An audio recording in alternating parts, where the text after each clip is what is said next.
that she may not come across all the time, right? Um, but my question to you is, how long were you talking to her? How many times did you ask her out? Like, what's the deal? So I asked her out. This was maybe the third time. She had two excuses, but they were good excuses. She was sick. The other just happened to be sick. The other two times I hit her up and she had bronchitis, and I can actually verify that because she didn't know that I knew her Twitter, but I saw that on Twitter she talked about it, so that was fine. I wasn't mad. We talk about. We're not gonna slide past that. You knew her Twitter, but she didn't know you had her Twitter. You stalking? What's going on here, bro? Yeah, I've had my boy. He had a girl that he was talking to once, and he didn't do no research on her, and something told me to look her up, so I looked up that girl and I found her TikTok, and it was like the most fucking hoey haram shit I've ever seen in my life. Yeah. So after that, I've always just done research on the girls that I bring into my life prior to them knowing I've seen it, just so I know what I'm getting myself into, so I can say, all right, I'm just gonna dead it before I even get invested in this girl or anything like that. After seeing that, so I just said, yeah, I'll just look up if I can catch their name real easily. I'll do it. If not, if it's a hassle, I'm not gonna go through and look for them. But if it's something real easy to find, I'll check on them. Bro, you sounded like Joe from You. Don't kill nobody. Don't take no lives now. He said I had looked at her Twitter before she knew, so I could verify that. I see her tweeting. Bro, that's so crazy. But anyway, continue your story. So you said the first time she had bronchitis. The second time, what was the excuse? She was backed up on school because of bronchitis. So I said, that's a little bit, but I can let that slide because she had missed 2 weeks of school because of bronchitis. I can let that slide. So then you can verify that she was backed up on school. She was following her to school too. No. How'd you know she was backed up? How do I know she? Oh, you just took it. You took her word for it. I took her word. She missed 2 weeks of school from bronchitis. So I took her word that she was backed up. She missed some work. So I said, okay, I'll let that slide. That's not a big deal to me. So then the third time she agreed to it, and this was over the course of maybe 3 or 4 months because I had COVID, and so for about a month we weren't really talking because I had COVID, and then she came back to school in January. So I asked her at the beginning of February, and then February 1st, I think it was, and then she was like, yeah, and then we talked 2 days later, and then that's like February 3rd is the last time I've heard from her, and she's completely ghosted since. So obviously the date didn't happen, but what's today, the 24th or the 25th? Today is the 25th, I think. Yeah. Okay, and when you ask her out, how are you asking her out? We were on FaceTime, and I told her I was going to be in Hoboken for a party. So I told her, and she lives in Jersey, and I live a little bit north of the city. So I told her I'm going to be over in Hoboken for a party. So that day, earlier in the day, I'm going to take you out. I have some shit planned, and she agreed to it.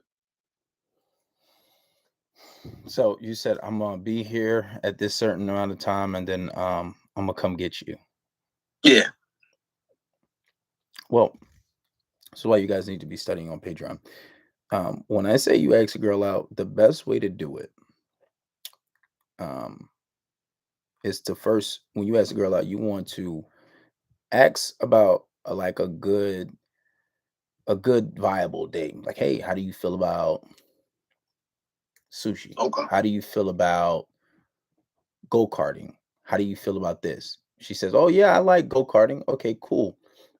Does Tuesday work for you or are you busy? Does Wednesday work for you or are you busy? She says, oh, Tuesday works. I'm off. I don't have anything to do. Let's do it. Cool. So this way you actually limit the amount of flakes when you do that, because a lot of the times guys like to take the lead, and there's nothing wrong with taking the lead, but you do it in the wrong way. You say, hey, this day I'm coming to pick you up, get dressed, we're going out. Oh yeah, you being big daddy, you taking the lead. I like that. I like that shit. But then she didn't realize she was actually busy on that day. She didn't realize she actually had work.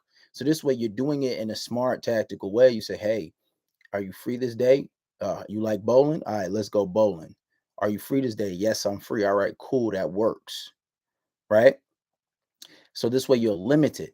And then there's other factors that go into it, like her level of interest. Because if she has high interest and she thinks you're a catch, like you said, your perception of who you are Very rarely is she gonna flake. Now, one thing Mhm. that I'll be honest, one thing that I'll be honest about um, is that when you ask a girl out and you continue to ask her out and it doesn't happen, it does get harder the next time. Every time after, it does get harder and harder to get that girl out the more flakes you get. But another thing is you need to take into account that these girls got options nowadays. That is facts. Just just like just like you are on dating apps, just like guys can approach girls. And that's the one advantage that we have is approach. You'll get so many more girls in person than you would on the dating apps because one, a lot of men aren't doing it. So you like, you'll triple X your amount of options just by approaching. If a girl's not interested, cool. But then that don't mean you give up. You just keep approaching. Most guys don't do that. But they're gonna win on the dating app. So especially things like social media, because on dating apps, it's always like a larger percentage of men versus there are women. So they have a lot more options than we do naturally. So you got to understand, yeah, she may be flaking, even though some of her things might be legitimate, some of them may not. And you got to take accountability for what you're doing too and how you're asking her. But if that you said that was her third time flaking on you. No, that was the first time flaking, but the third time I'd asked out.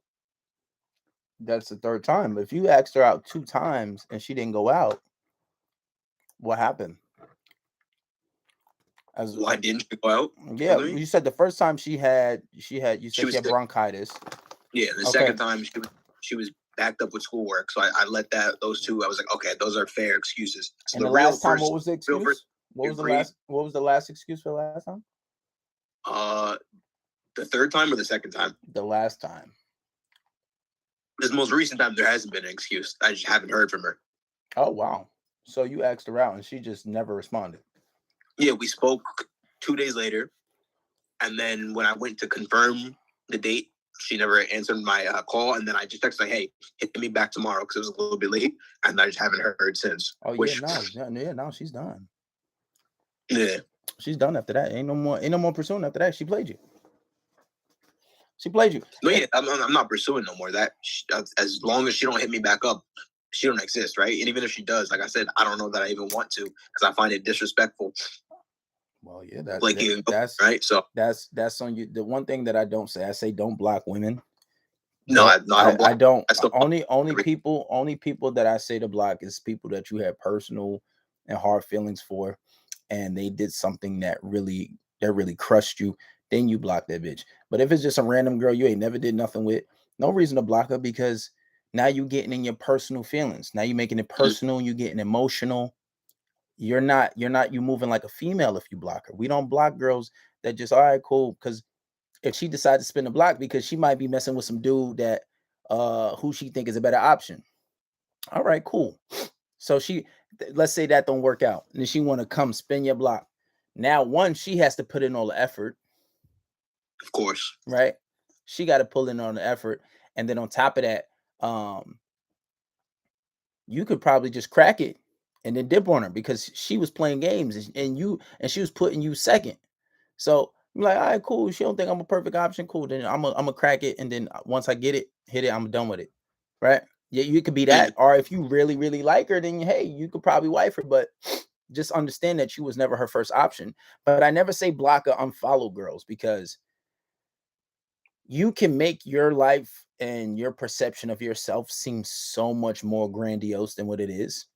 Mm-hmm. And those are the things that sometimes are appealing to girls. I've been posting mad pictures of posting drinks in my story, posting restaurants, going out. Everything in the book I've been posting since. Just Does to she let her still know, like, follow you? if not you, yeah, she still follows me. Does she still look at your story?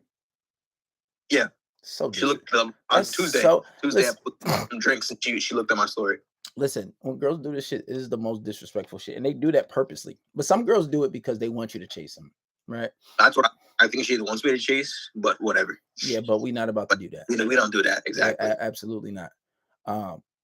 So when girls do that shit, they want you. I just got off the phone with a guy earlier, going through the same thing, talking to this girl for some time, but I think her case, she might be talking to somebody else.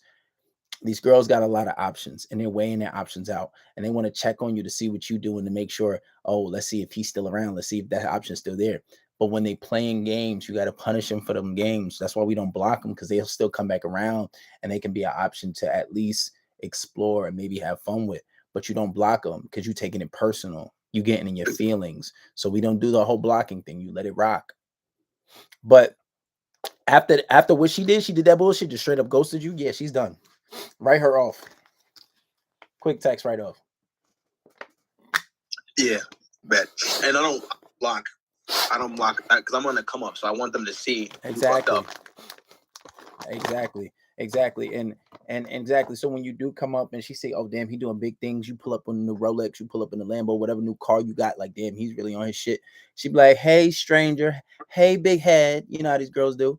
Oh yeah, I got some head for you, right? And then she wanna, oh let's hang out. Let's do this. Okay, we can hang out. Then you know what I'm saying? You talking to her, this and that and the third, and you get her thinking you interested, and she be like, "Oh, I want something serious." Remember that time you ghosted me? Yeah, bitch. Nah, we done. And then payback can be sweet sometimes, but hey, that's on you, man. It all depends on how you want to do that. I bet. I appreciate it. No problemo. Yeah, guys. I see a lot of guys in the comments talking about, oh, blocker. If that girl didn't do nothing to you, stop blocking her. Stop blocking her. Because girls do it too. Girls ghost guys too. They don't want to say, "Oh, guys ain't shit," because guys ghost you. No, listen, everybody does it. Don't take it personal. Don't take it. You don't never know what that person's going through. It may be legitimate, but if you get ghosted and she's looking at your story and she doing all this extra shit, she playing games because it's disrespectful. I'm gonna not respond to you, but I'm gonna look at your story. Come on now, it's disrespectful. But anyway, we're gonna get into this podcast. Podcast number 163. We doing 200 this year. Drop the ones in the chat if you're ready to get started.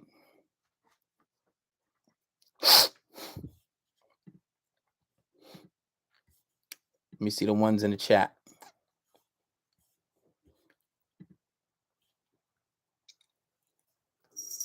Drop your ones in the chat. Lelita, pobrecita, mi gatosita.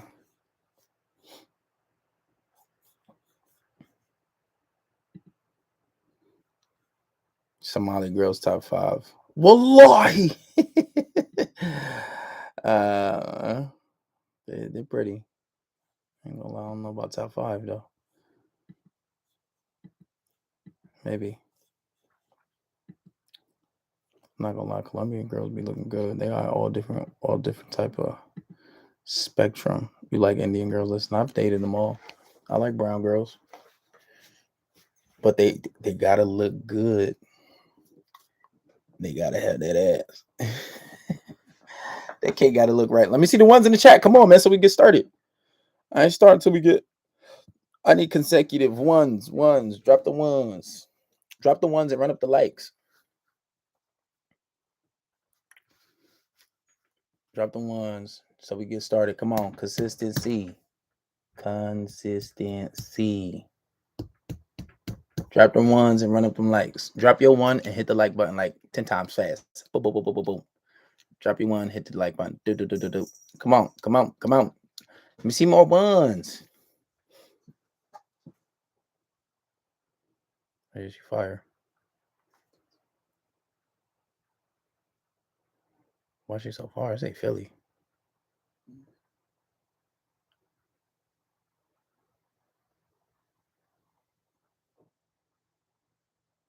Yeah, she fire. You can do something with that. All right, guys, let's get it started. That was enough ones for me.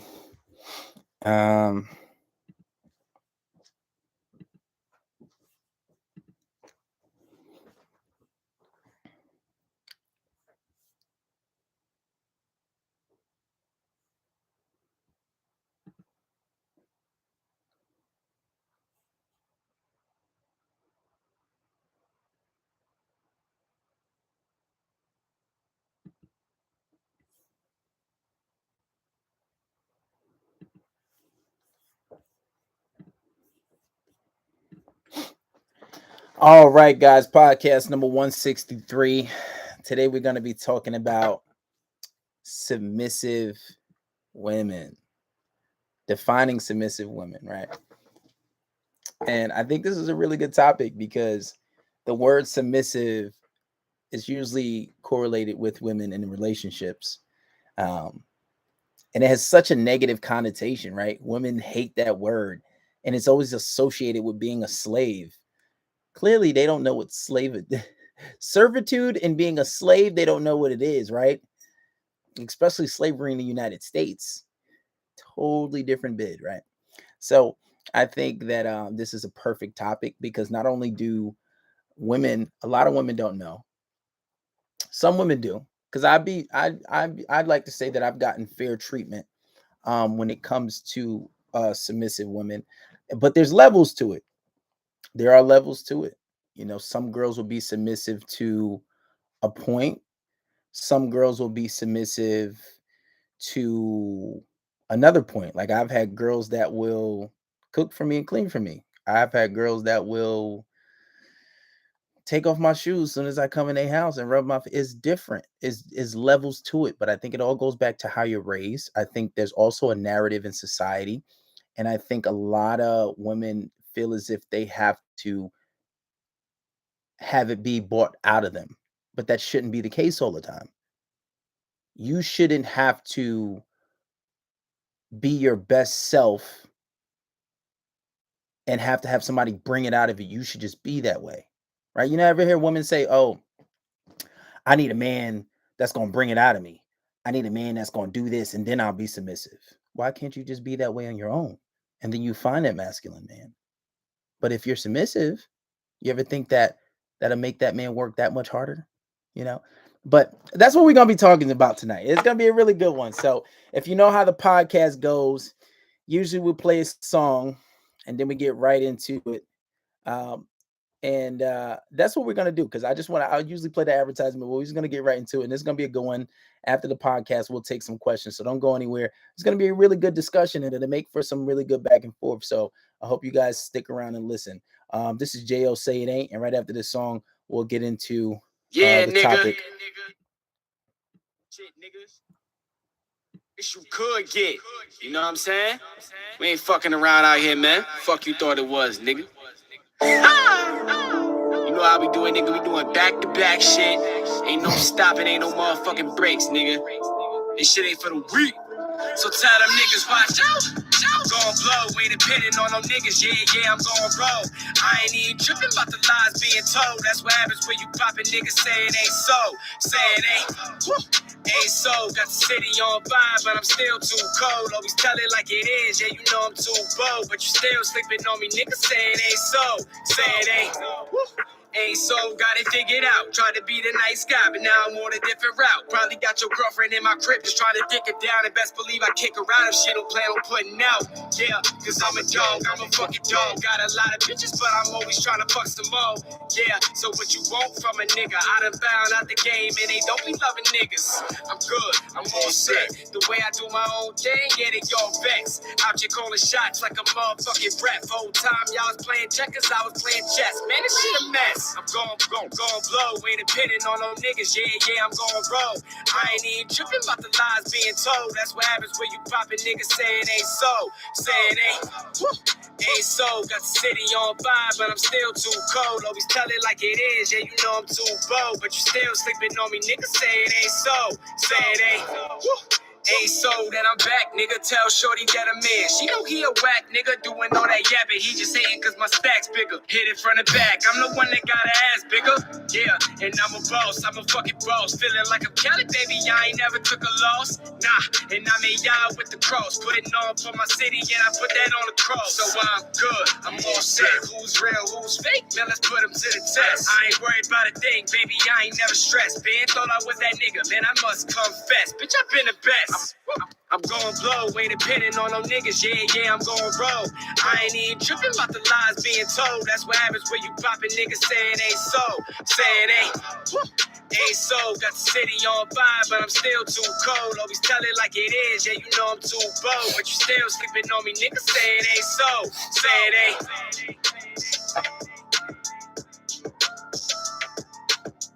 All right, guys, that was Jo Say It Ain't. Let's get into the podcast. By the way, guys, after this, we'll be taking some questions. If you hit the link in the bio and go on YouTube, I did put the link to the Zoom call so you guys can ask questions there. But if you're on TikTok, you can also just pull up and speak. But anyway, let's get into tonight's topic. So, what does it mean to be submissive, right? A lot of women nowadays, if you tell a girl that, oh, I want a submissive woman, they'll say, oh, I don't want to be a slave. I don't want to be a slave. I don't want to be this. And you know what? I don't even know how this word got such a negative connotation associated with it. And I think um that it's this narrative in society that women and men are equal. And I don't think that we aren't. I think we are equal in the eyes of God, but we're just different. But when they say equal, they mean that I'm exactly the same as a man. Men and women are completely different, right? The obvious, like I'm strong and you're not as strong, right? I have more energy, I have more physical capability, right?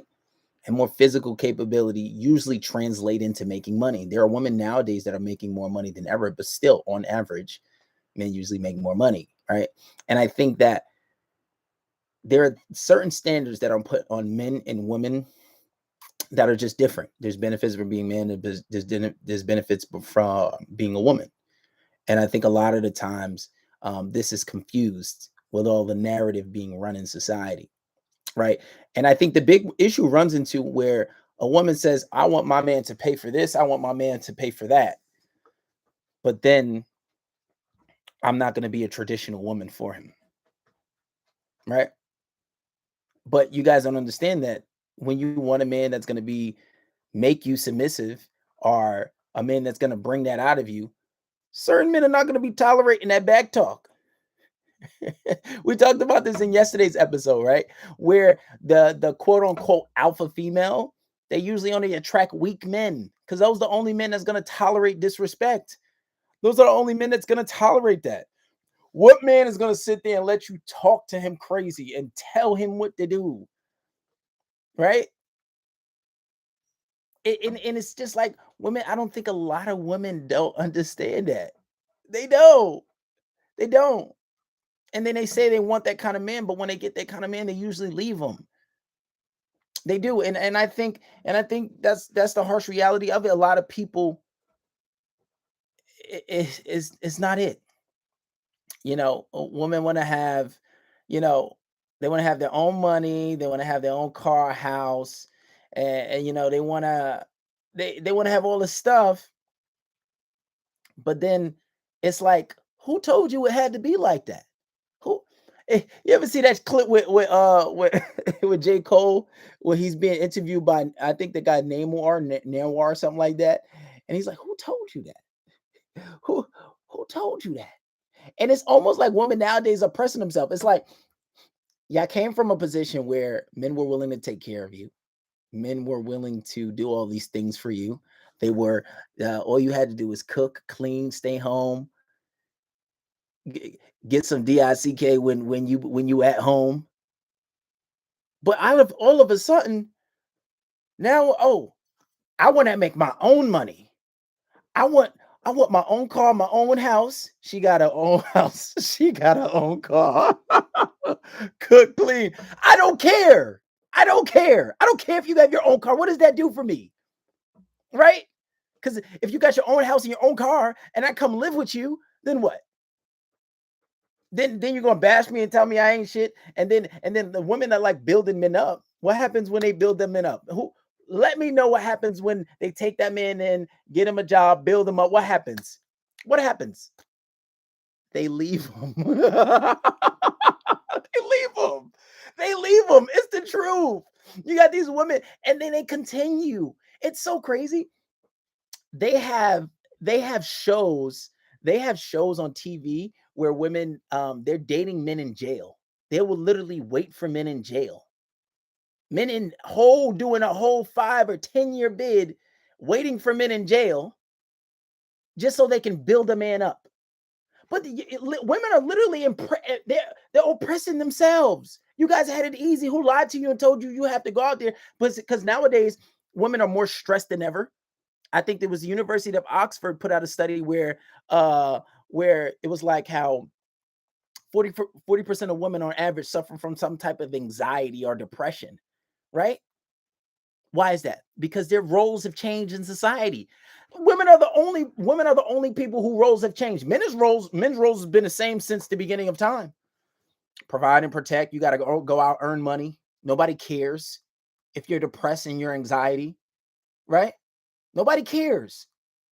But women, they want to complain, and women come, oh, I need a man. You making $100,000. You fall into the 15% of people who are making that kind of money. Then you're talking about, oh, I want a man that's going to take care of me. I'm getting tired of taking care of myself. Yeah, I'm getting money, but I'm getting tired of doing it. Well, who told you had to be like that? Who told you? Who told you that? Like J. Cole said, who told you that? Who told you? Women are literally oppressing themselves. You know, I told you guys, I don't believe in the 50-50. So you can't say, oh, well, I need a man that's going to pay for things. Yeah, that's cool. I agree with you. I agree with you. But even still, even if you want that kind of man, you're not prepared to be with that kind of man. You're going to say, oh, well, I want a man that's going to pay for these things, but then I also want to build my career too. No, it don't work like that. It don't. Because those men that are making those type of money that's going to pay for everything, they don't need you working a career. They need you to be there for them. They need you to be there for them. And there's levels of submitting. There's levels to this shit. Because, listen, not everybody's the same. They're not. Think about it. I don't care about your car. I don't care if you make money. Think about it. Realistically, how many women are going to buy a man a house? I'll wait. Some will. But I'm pretty sure those women fall into the 1% of the world, not even just this America, not even this society, of the world. If we're talking billions of people, it's probably less than that. Because then you got to find the women that are capable financially of doing that. When you ask a woman, what's the most you ever bought for a man? A pair of sneakers, a car, maybe a car. That's a bit stretching it though. But a pair of sneakers, some clothes, some cologne. I know that's the most I've ever gotten. I know that's the most I've ever gotten. Some sneakers, maybe some designer sneakers, you know, maybe a nice watch, Movado the most. I'm not gonna lie, I've had some girls that were willing to buy me a car. But I'm a pimp, baby. I'm a motherfucking pimp. It's different. Y'all niggas ain't got game like this. But no, all jokes aside. Now, I'll be honest. There are things that will help bring a feminine nature out of a woman, right? Like if you're more masculine, right? A natural masculine, domineering man will bring out a feminine side of a woman. But how do you do that? Obviously, you're not allowing disrespect. If you talk crazy, I'm not going to allow that. That's why a lot of masculine women are in their masculine energy usually bring or attract weak kind of men. And it's a cycle because they're complaining about it. They're complaining and saying, oh, all these men are weak. Where's the real men? But then when they get a masculine man and it doesn't work out, what they say, oh, he just can't handle my attitude. He can't handle somebody. He wants a weak woman. He wants somebody who's gonna say yes. He wants a yes woman. No, stupid. No, that's not how that works. It's not that I can't handle it. I'm not tolerating it. Why would I tolerate you disrespecting me? But not even because I think you're super disrespectful, because I know what it's looked like. And that doesn't mean that you can't challenge me on things, but that just means, why am I always getting so much resistance from you? No masculine man who's willing to play that role of a dominating man who's going to pay for things and doing, nobody's going to tolerate that. So we're not going to tolerate disrespect. You know how to be a leader. And I get it. Some guys don't know how to lead. If you always hitting a girl up, oh, hey, so what you want to do today? Where you want to go? What you want to eat? We know women are the most indecisive creatures on the face of the earth. Why would you ask them something like that? Right? Unless she knows what she wants. Like, say if you say, "Oh, well, I really want to go to Chili's." I don't really care for Chili's, but I really all right, whatever you want. All right, cool. I'm gonna order it. We can stay home. All right, cool. What do you want? It don't matter. Just give me this and that, and just order a dessert. But what dessert do you want? You choose it. "Oh, no, I want to know what you want." "Okay, I want this, but I don't want that." That's why I just said whatever you want. In no circumstances when she trying to play like she know what she wants, you really don't. Okay, that's when you say you don't what do you want to do. But a lot of men don't know how to lead, right? Oh, whatever you want to do. And also having standards and boundaries. Having standards and boundaries. I talk about this in a relationship course. That's why everybody should get it. Where you have boundaries for your relationship. If you say, when we start this relationship off, if we living together, we start this marriage off, we living together, nobody's coming in at 1 a.m. You have God best friends, but ain't no texting past a certain time. Ain't no hanging out with guy friends alone in their place, especially after a certain time, right? There has to be boundaries. But then a lot of women say, "Oh, that sounds like slavery." Well, you got to understand those good men that are willing to take care of you and do it, they have boundaries. And there are women that are willing to comply. So we're just not going to deal with those. If you're taking someone serious, these are the things that come with it. Especially everybody wants a man that falls in the 15% and 1% of men. So I need a man that makes $400,000 a year. I just looked at the statistics. IRS says 1% of family homes make $400,000 or more a year. But you don't want to be submissive. That's the thing. And I hate to like, and I don't really like how Kevin Samuels did things because he OD'd. But the one thing the one thing that he didn't say, right? He shot a lot of women down when they said, "Oh, you can't have a rich man." No, you can, but you got to be in a position. And the same thing with men, you got to be in a position.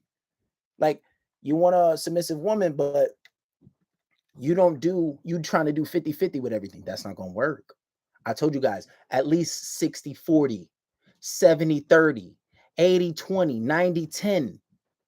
Because if she has to pay less, you're making her life a lot easier. Think about it. You got to ask yourself, how can I make this woman's life easier? If you can make her life easier in any type of way, whether that be picking her up, if giving her $100 every other week to do her nails, something. If you can make her life easier, she's going to treat you easy. She's going to treat you a lot better. She's going to make you more submissive.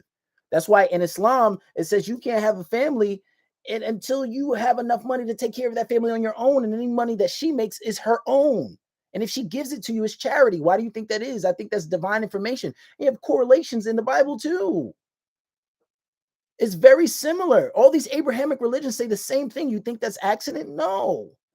And even if you're not God-fearing, you see nowadays women want a man that's going to make a lot of money and know how to be masculine and bring them out of their feminine energy. So you got to don't allow disrespect as a man. Know how to lead, having standards and boundaries. And most of all, the given that I don't even have to say, provide and protect. How's she going to be submissive to you if she think you can't protect her? Right? How? I mean, maybe if you got the bag and you can buy protection, but if she walking on the street with you and you're not super rich and she don't feel safe with you, how's she gonna have complete respect for you? It's impossible. And usually when the respect is gone, the attraction leaves soon after. Trust me when I tell you. But let's talk about the type of submissive woman. What type of submissive women are there, right? Like I said, you have the basic. It's levels to this shit though. It's levels. You have the basic one that will cook and clean for you, right? She'll cook dinner for you. She'll always cook, she'll clean. Like, you got some women that, and I feel like this is basic standard. Like, I've always, maybe except one or two girls, any girl that I've ever taken serious, every time they come over if my room is dirty, they're gonna clean it without me even asking. Oh my God, maybe not the first time, because they'd be like, "Oh, I want to clean your room. Like, this room is messy. Let me clean this for you." Yeah, I know. Yeah, whatever. But then next time they come over, always cleaning my room. Always cleaning my room. Right? Cooks clean. Come over, wash my dishes. I don't have to do nothing. I don't even have to. Some girls you don't even have to ask. Some girls you got to tell them. Some girls you can bring it out of them. But some girls will wash your dishes. Some girls will clean for you without you even saying it. And if you haven't gotten that treatment, You got to step it up or choose different girls, because that's kind of basic, if I'm being honest, right? Then you got another level. You got girls that'll greet you at the door. And this is more or less what I've gotten, and I would say in the last 5 years of my life, the type of girls that I've been running into. They'll greet you at the door, take off my jacket, tell me to sit down, take off my shoes. Literally, take off my shoes. Take off my shoes, untie my shoes, massage my feet. And a lot of girls be like, "Oh, I ain't massaging." No, massage my. I had one girl. This is crazy, but I used to talk to a girl who like really liked my feet, and she was like, "Oh, because you're always working out and you running, like I just like I think it's hot to like touch your feet." And like she had like I guess a bit of a foot fetish, but it was kind of sick because she like sucked my toes because like I was always working, and my feet is they don't look bad, but they're a little rough. Like if I don't lotion them, they get a little crusty sometimes, right? But like to her, it was just a thing, and that was just submissive to a whole nother level. Maybe she had a kink, but I've talked to girls like that. There are girls like that when you come in the house to take off your shoes. Take another thing is, and this is something I don't really see with American girls. And when I say American girls, where they're from America, their parents are from America, but girls who parents don't come from this country and like Caribbean countries or Hispanic countries, like these type of women, like you'll be over their house and you'll you'll eat, they'll serve you the food, they'll take your plate, wash the dishes, ask you, do you want anything else? Like I remember with my ex, I would go over her house at one time, I think it went for Thanksgiving, and her mom told me to wash the dishes. Like there are different levels of being submissive, right? Massage you without asking, being cooperative. Now listen, when I say cooperative, that doesn't mean she can't challenge you on something, right? As long as it doesn't get disrespectful. Like, say if you say something and she doesn't agree, it's okay to have a little foot debate. It's okay. It's okay to have a little foot debate. But when it gets disrespectful, that is the problem. Now, if you're telling her to do something and it's completely off, like if you telling her, I want you to go outside and stab that person's tires and she's not, obviously, come on, that's different. But that, hey, I attract the girls that'll do it. But like that's when you're doing something wrong. So you can't say she's combative with that. But when it's small things, are like, babe, I don't want to go there. I don't want to do that. Can you respect that? And she's still giving you a hard time back and forth about it. That's a problem. Women that are a little more cooperative. And I think that women just think that they're going to be taken advantage by every single guy, and they just afraid that they're going to be a slave. But when you are in your right type of nature and you know how to filter women out, you'll attract these women naturally. Because I always have. Like I've always have. Even before I was aware what a woman being submissive is, what is being dominant is, before I even aware is, I've always attracted those kind of women. I always did. And then I learned soon enough that the girls that weren't like that, even if they look good, like I don't want to deal with that, because there are girls that are just as pretty that won't act unruly. This is the type of treatment you should get. Somebody who minimizes stress, somebody who knows how to listen. And a lot of the times the girl who don't listen and I tell them to do something and they end up paying for it, I'd be like, I told you so. Now, if you would learn to listen to me, but usually a lot of the times they do start to listen, but the girls who don't listen is just like they got to learn shit the hard way. And that's usually how that happens, you know. But I don't want guys to think that you're going to get this girl and then treat her like shit. You have to you have to treat this girl nice. You have to treat this girl good. You can't treat this girl like shit. You can't take advantage of this girl, right? And be honest. But this is the biggest problem too. Women think that because I'm not your girl, so I'm not going to do that. Right? I'm not with you yet, so I'm not going to do that. Right? You got to understand, being a wife, being a uh, being a husband is a position that you're applying for, right? You're letting this person know that you want to be with them. And before you get that job, before you get that position, you have to show that you can handle the position. Some women say, oh, make me a wife and I'll do wife things. I'm not a wife yet, and you're asking me to do wife. What sense does that make? I'm not your husband yet, but I pay for things, right? I still give you $200 every other week to get your nails done. I still pay every single time we go out. I still buy you things. If you ask me for money, if it's not absurd, I'll do that. I'll give you that. If I'm over your house, I'll buy you groceries.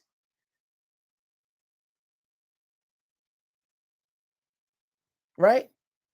If we're out and you ask me for food, I'll go get that for you. Right? If we're in the street and somebody tries to harm you, you know I'm going to protect you. Right? If you need your car fixed, I'll handle it, whether I'm paying for it or doing it myself physically. Right? Right or wrong. But the point is in me saying that I'm doing those things that would make me a husband without being your husband first. So why would a woman then say, oh, if you want me to be a wife, you got to make me a wife first before I do wife things? What sense does that make? Think about what you're saying. You wouldn't do that with a job, right? You got to go submit to your boss. You're not going to say, well, hire me for the position first and then I'll think about doing it. No. If you want a promotion, right? You're going from girlfriend to wife. You're going to fry cook from head chef. You're not going to say, oh, well, let me give me the position, then I'll do the extra hours that requires me being head chef. It doesn't make sense. Even when you look in the Bible, what does it say? Oh, he who finds a wife finds a good thing. Not he who finds a girl, then she's going to become a wife and then be a good thing. No, you got to be that good thing from the beginning. And this is the problem when women say, oh, I'll be submissive for the right man. No, why are you not like that already? Why are you not like that already? But look, the proof is in the pudding. Women are getting married more than in history, more than ever. Do you think that's by accident? You're not following divine rules. The same thing in the Bible, same thing in Quran, Judaism, all the Abrahamic religions say that. Submit to your husband as if he's the Lord. Same thing, same concept in Islam. Yeah, okay, we're not husbands yet, but don't you think you should be doing that same thing? But I get it. You got to learn. And the downside is you have to learn to filter out the right men, right? Because a lot of men aren't necessarily that way. A lot of men aren't necessarily the type of man that you can marry. But if you have a poor filtering mechanism, if women have a poor filtering mechanism, that's on you. If you continue make the same mistakes over and over and over and over, at some point you have to take accountability. You keep running. And when you look at these statistics, it's like the same group of men in the Black community continue to have the same babies. The same group of men overall are getting most of the women, right? When you look at some of these surveys that are taken where 80% of women or 70 or 80% of women, something like that, say, oh, I want a man that's making six figures or more. So you guys are going for those same kind of men, those higher valued men. So what happens when they're not higher value with their money, but they replicate higher value attitude? Those are the men that have game. So they keep going for the F boys or for the boys that got money, all that stuff.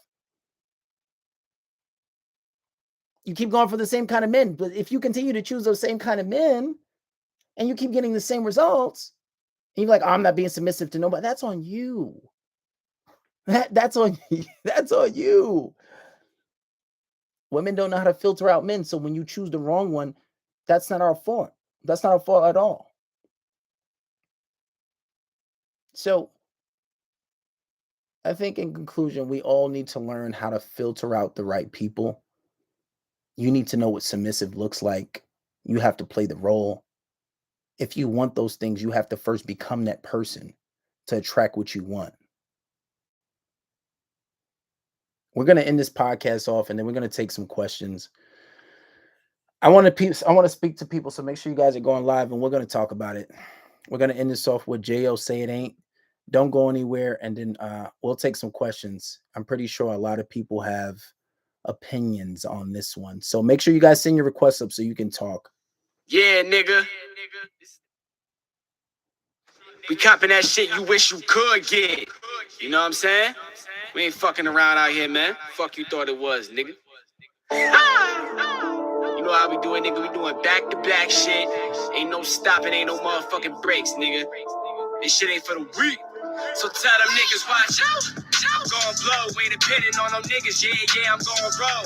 I ain't even tripping about the lies being told. That's what happens when you poppin' niggas say it ain't so. Say it ain't so. Got the city on fire, but I'm still too cold. Always tell it like it is. Yeah, you know I'm too bold, but you still sleeping on me. Niggas say it ain't so. Say it ain't.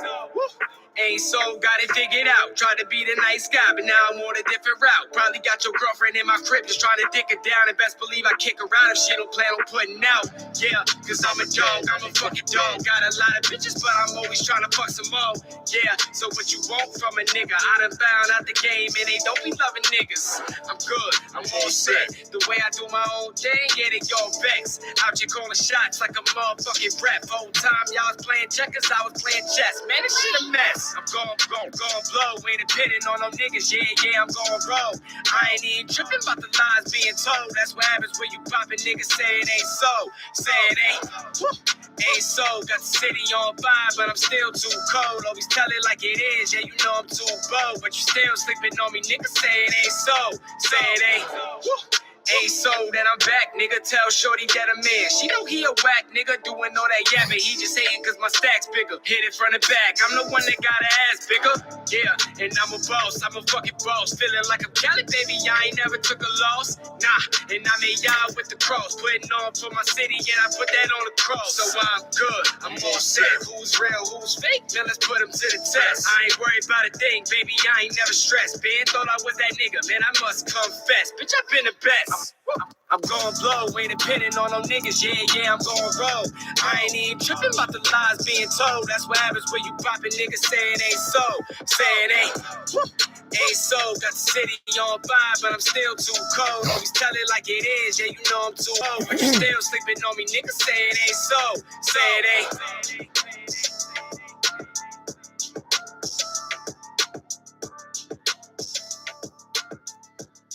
All right, guys, that was JL Say It Ain't. That is not out yet, but it will be on all streaming platforms.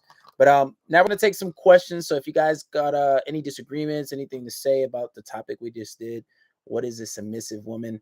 You can speak. So we got somebody up on here. What's your name? Where you from, buddy? Hey, it's me, Shabba Pest Dog. I'm from Canada. I'm up in the Great White North. You know I get down. Okay, what's the deal, man? What you got to say? Hey, I got a question and I got a comment. Which one you want first? Whatever. Give me the comment first. All right, I give you a comment. I like your beard. You got a good beard. I give it a 4 to 5. That's a good beard. Okay, thanks. I appreciate it. All right, and number 2, my question I gotta say, what's your favorite type of dog? I don't have any dogs, but I would say a Tibetan Mastiff. I want one of those. Oh yeah, that's a good dog. They're really fluffy, and also they got big old lips. You go like they're kind of funny to go brr when they bark. Oh, yeah, I guess. I guess. Yeah, dogs are cool. I don't have any personally, but one day I'll get one like as a protector dog. Those are real good protector dogs, the Tibetan Mastiff.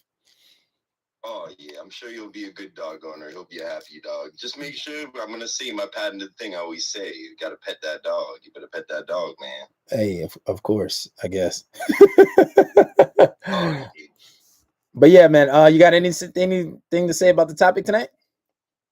Oh no, I just came here to tell you got a good beard and go pet them dogs. All right, man, I appreciate that. Let somebody else get up here. Oh yeah, kick me out of here, get me out of here, kick me out the box, kick me out. But anyway, so do we have anybody? Let's send some requests. I'll get some people up here to talk. Anybody disagree with what I had to say? I don't think we're going to get too many disagreements on what I had to say about women and the submissive. I really wanted, what I wanted to find? I wanted to find that clip. Remember, there's a clip and the guy's like, oh, he's like talking to a girl. He's like, oh, what are you submissive? She was like, I'm a submissive. That shit had me dying. That shit is so funny. I want to try to find that clip. But anyway, guys, Ask some questions, guys. You got always come. I don't understand why everybody's so afraid to come up here and talk. Like, come up here and speak. Do I have to like put some controversial shit? I feel like the only people that that join lives are like, people talking about some way off neck shit. He said, I'll come back if you need me. Nah, I'm good, dog. I'm good. I'm good, dog. Appreciate the compliment on my beard. I appreciate it. What was I gonna do? TikTok.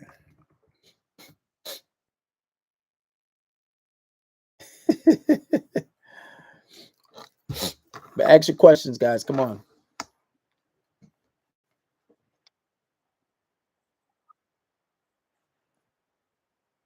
Stop. Why is that doing that?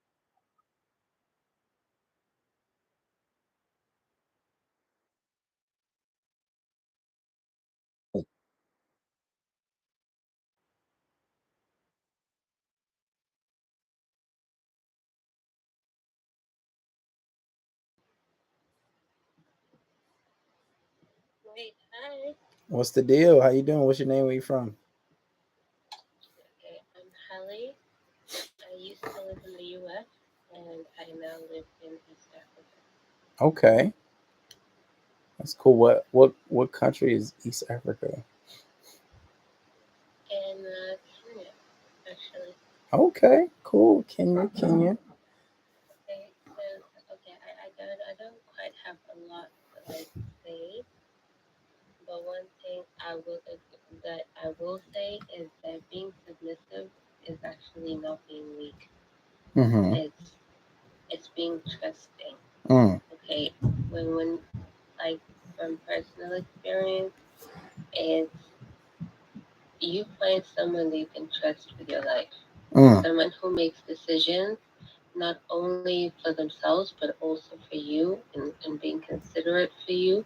And when someone shows that leadership where they're not just thinking about themselves, you watch everything that this person does. If they're making good decisions for both of you, if they're, making sure that that they are trustworthy and all of these things.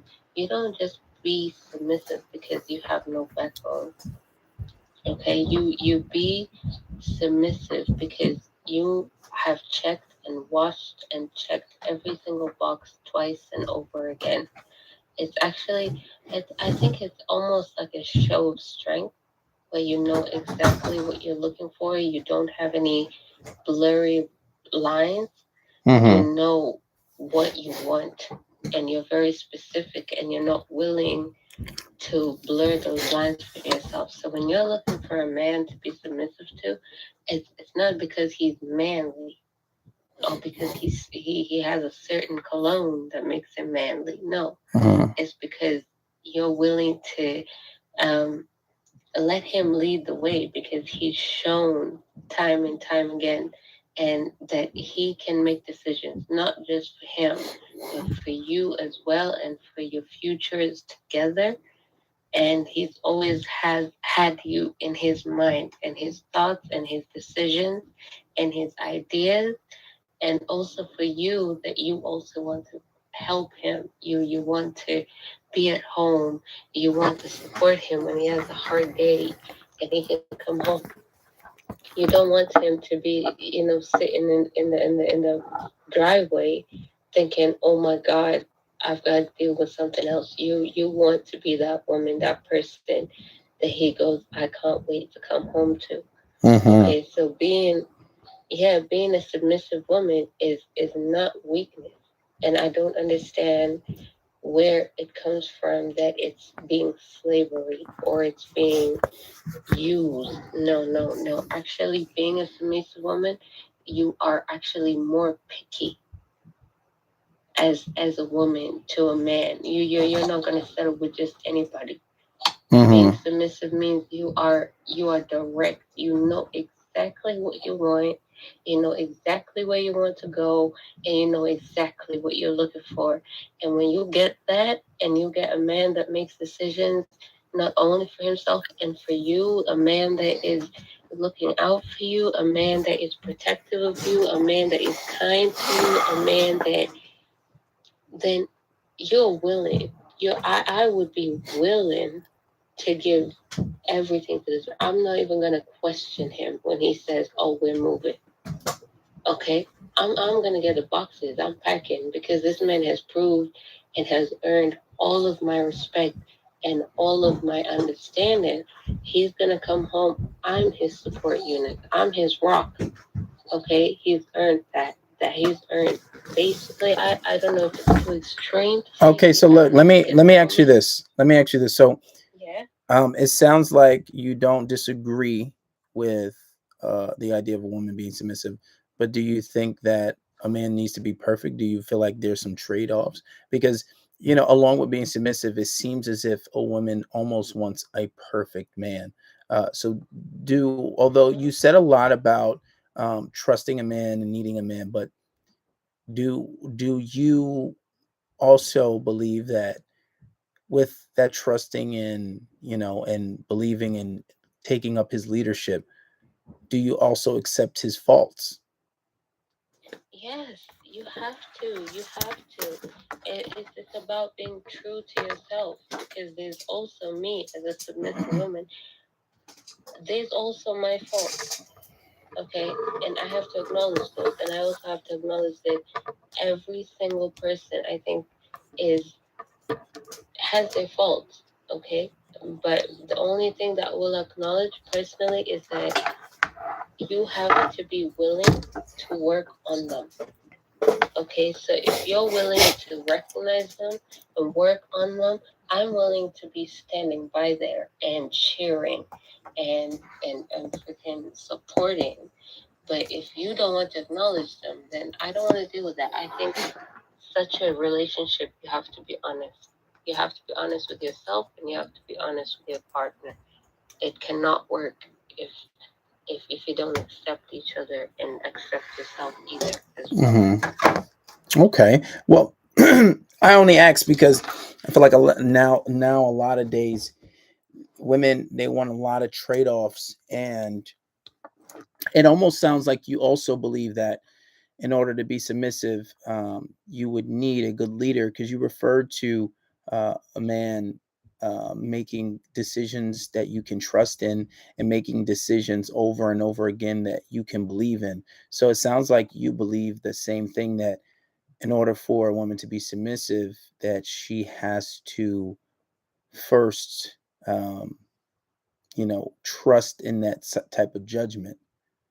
It didn't sound like it was necessarily you just being you for who you are. Yeah. Okay. So the one thing I can say is that when you are submissive, okay, so it's you basically expressing who you are, okay, and your man acknowledging it, even when he doesn't understand. You can't understand someone 100% because we don't even understand ourselves 100%. But he's not going out there making decisions knowing that you would hate it simply because you would follow it. No. He's willing to go out there and make decisions and sometimes even miss out on things. I'm not saying everything, but sometimes he's willing and he's thinking about you and how you feel. I'm not saying he's perfect. I'm not saying I'm perfect. I'm not saying he understands himself. I'm not saying I understand myself. But what I am saying is that he's going out there and he knows that he's making decisions for both of us. Hmm. Okay, he's not gonna uproot my life. He's not gonna make decisions that are gonna make me angry, even though he knows that they are gonna make me very sad and take advantage of knowing that I would follow whatever he has to say. He's not taking advantage of me. Okay, so He look, is let me ask you this. okay. Do you know what it means to be submissive to a man? Yes, Give me some to examples. me, to me, No, no, no. What does it mean to be it's submissive to a man? listening. To me, it's listening to this man and Okay. following his directions and orders and believing him and supporting him and not questioning anything that he does. But for me to give that to him and to give my entire life and my loyalty and not question anything, he needs to show me that he's not going out there doing things that will hurt me because I am loyal. So No, it, you continue to say hurt you and doing things that will hurt your feelings. What are these things exactly that you're referring to? What okay. would hurt you? So, making decisions where you know perfectly well that they are going to hurt me and taking Specify. advantage. So, Specify these okay, so decisions. you know there's something that I don't particularly. Let's say I personally don't want to move to a particular area. Okay, you know it's gonna hurt me to move to a particular area and to do certain things. I don't know, skiing. Um, if you need a very specific idea, But okay, you know that. before you finish that sentence, you just said not too long ago. You said that if it means getting up and moving because my man said move, I'll do it, and that's a part of being submissive. So how could that Yeah, one thing that you yes, have to no, no, you have to cooperate with? How is that hurting you? no, I agree with that. Okay, so it's okay. Let me try and just give me just like 10 seconds. Let me put my thoughts together. Is that all right? Um, so it's this. Okay, the basic of being submissive is that I understand that I have chosen the right person, and this man, okay, is going to work hard. Okay, is not making decisions that will hurt me. Mm-hmm. Okay, sometimes they might, and he will let me know and he will talk to me through it, and he's not trying to make me hurt. He understands me, he listens to me, and he knows how much it means to me. Everything that he does, he's really thinking about me whenever he makes decisions and Mm-hmm. moves. That's why if he is such a man, goes out and he's really, I've given him my trust, I've given him my life, I'm willing to go wherever he says we need to go. Okay, that's his. Okay, I've but understood. He's but ma'am, shown. listen. I want to know But what are the things that would hurt you. What are the things that a man would do if he's a good leader? Because you said he has to show you he earns and deserves your submissiveness, your loyalty. But what are some of the things once he already has that? What are the things that would do that he could do to hurt you? personally, okay. So just me. You're saying like just me, not in general. Just you. I want to know. Either you or just are you want Just to generalize it? Things that would hurt other women when you have a man no. that is leading. I I don't I don't believe in speaking for other women because I All right, so don't speak for know. yourself. Speak for yourself. What's something that would Okay, hurt speak you? for myself. Okay, I'm gonna tell you something silly. Okay, you can laugh about it if you want. Okay, but I don't like if I'm dating you and you're just like freaking shirtless and looking good around all these other women. I really don't like it. On Okay, social media if or you are a just model, yeah, like on social media, like I'm personally, I know that I want to be somebody's wife, so I'm not online, showing my body and showing myself. I want to be somebody's wife, and I personally believe because I don't like it when a guy is online or in public, showing off. This guy is shirt off and all that. So I believe that I need to follow that same rule. yeah, So I but see, this personally is the don't thing like it. though. You're comparing yourself to a man. We're the same. We're equal, but we're not the same though, right? Yeah, I know that. I So know how that. can you get mad at I him know for that. having his shirt off? Like you said, what if he's a model or for example, I'm a No, fighter. no, no. You know what I'm saying? What if That's like I have to have my shirt off to exactly. fight? No, okay, that's exactly what I'm saying. That I personally I don't like it, but I also understand that there's some situations you need to have your shirt off. I'm not stupid. Like I know. that if you're a boxer, you're not going in the ring with your shirt on. That doesn't happen. Right. So I understand that. If I could have it my way, you could. I preferred if you had a shirt, but you're not doing it to show off.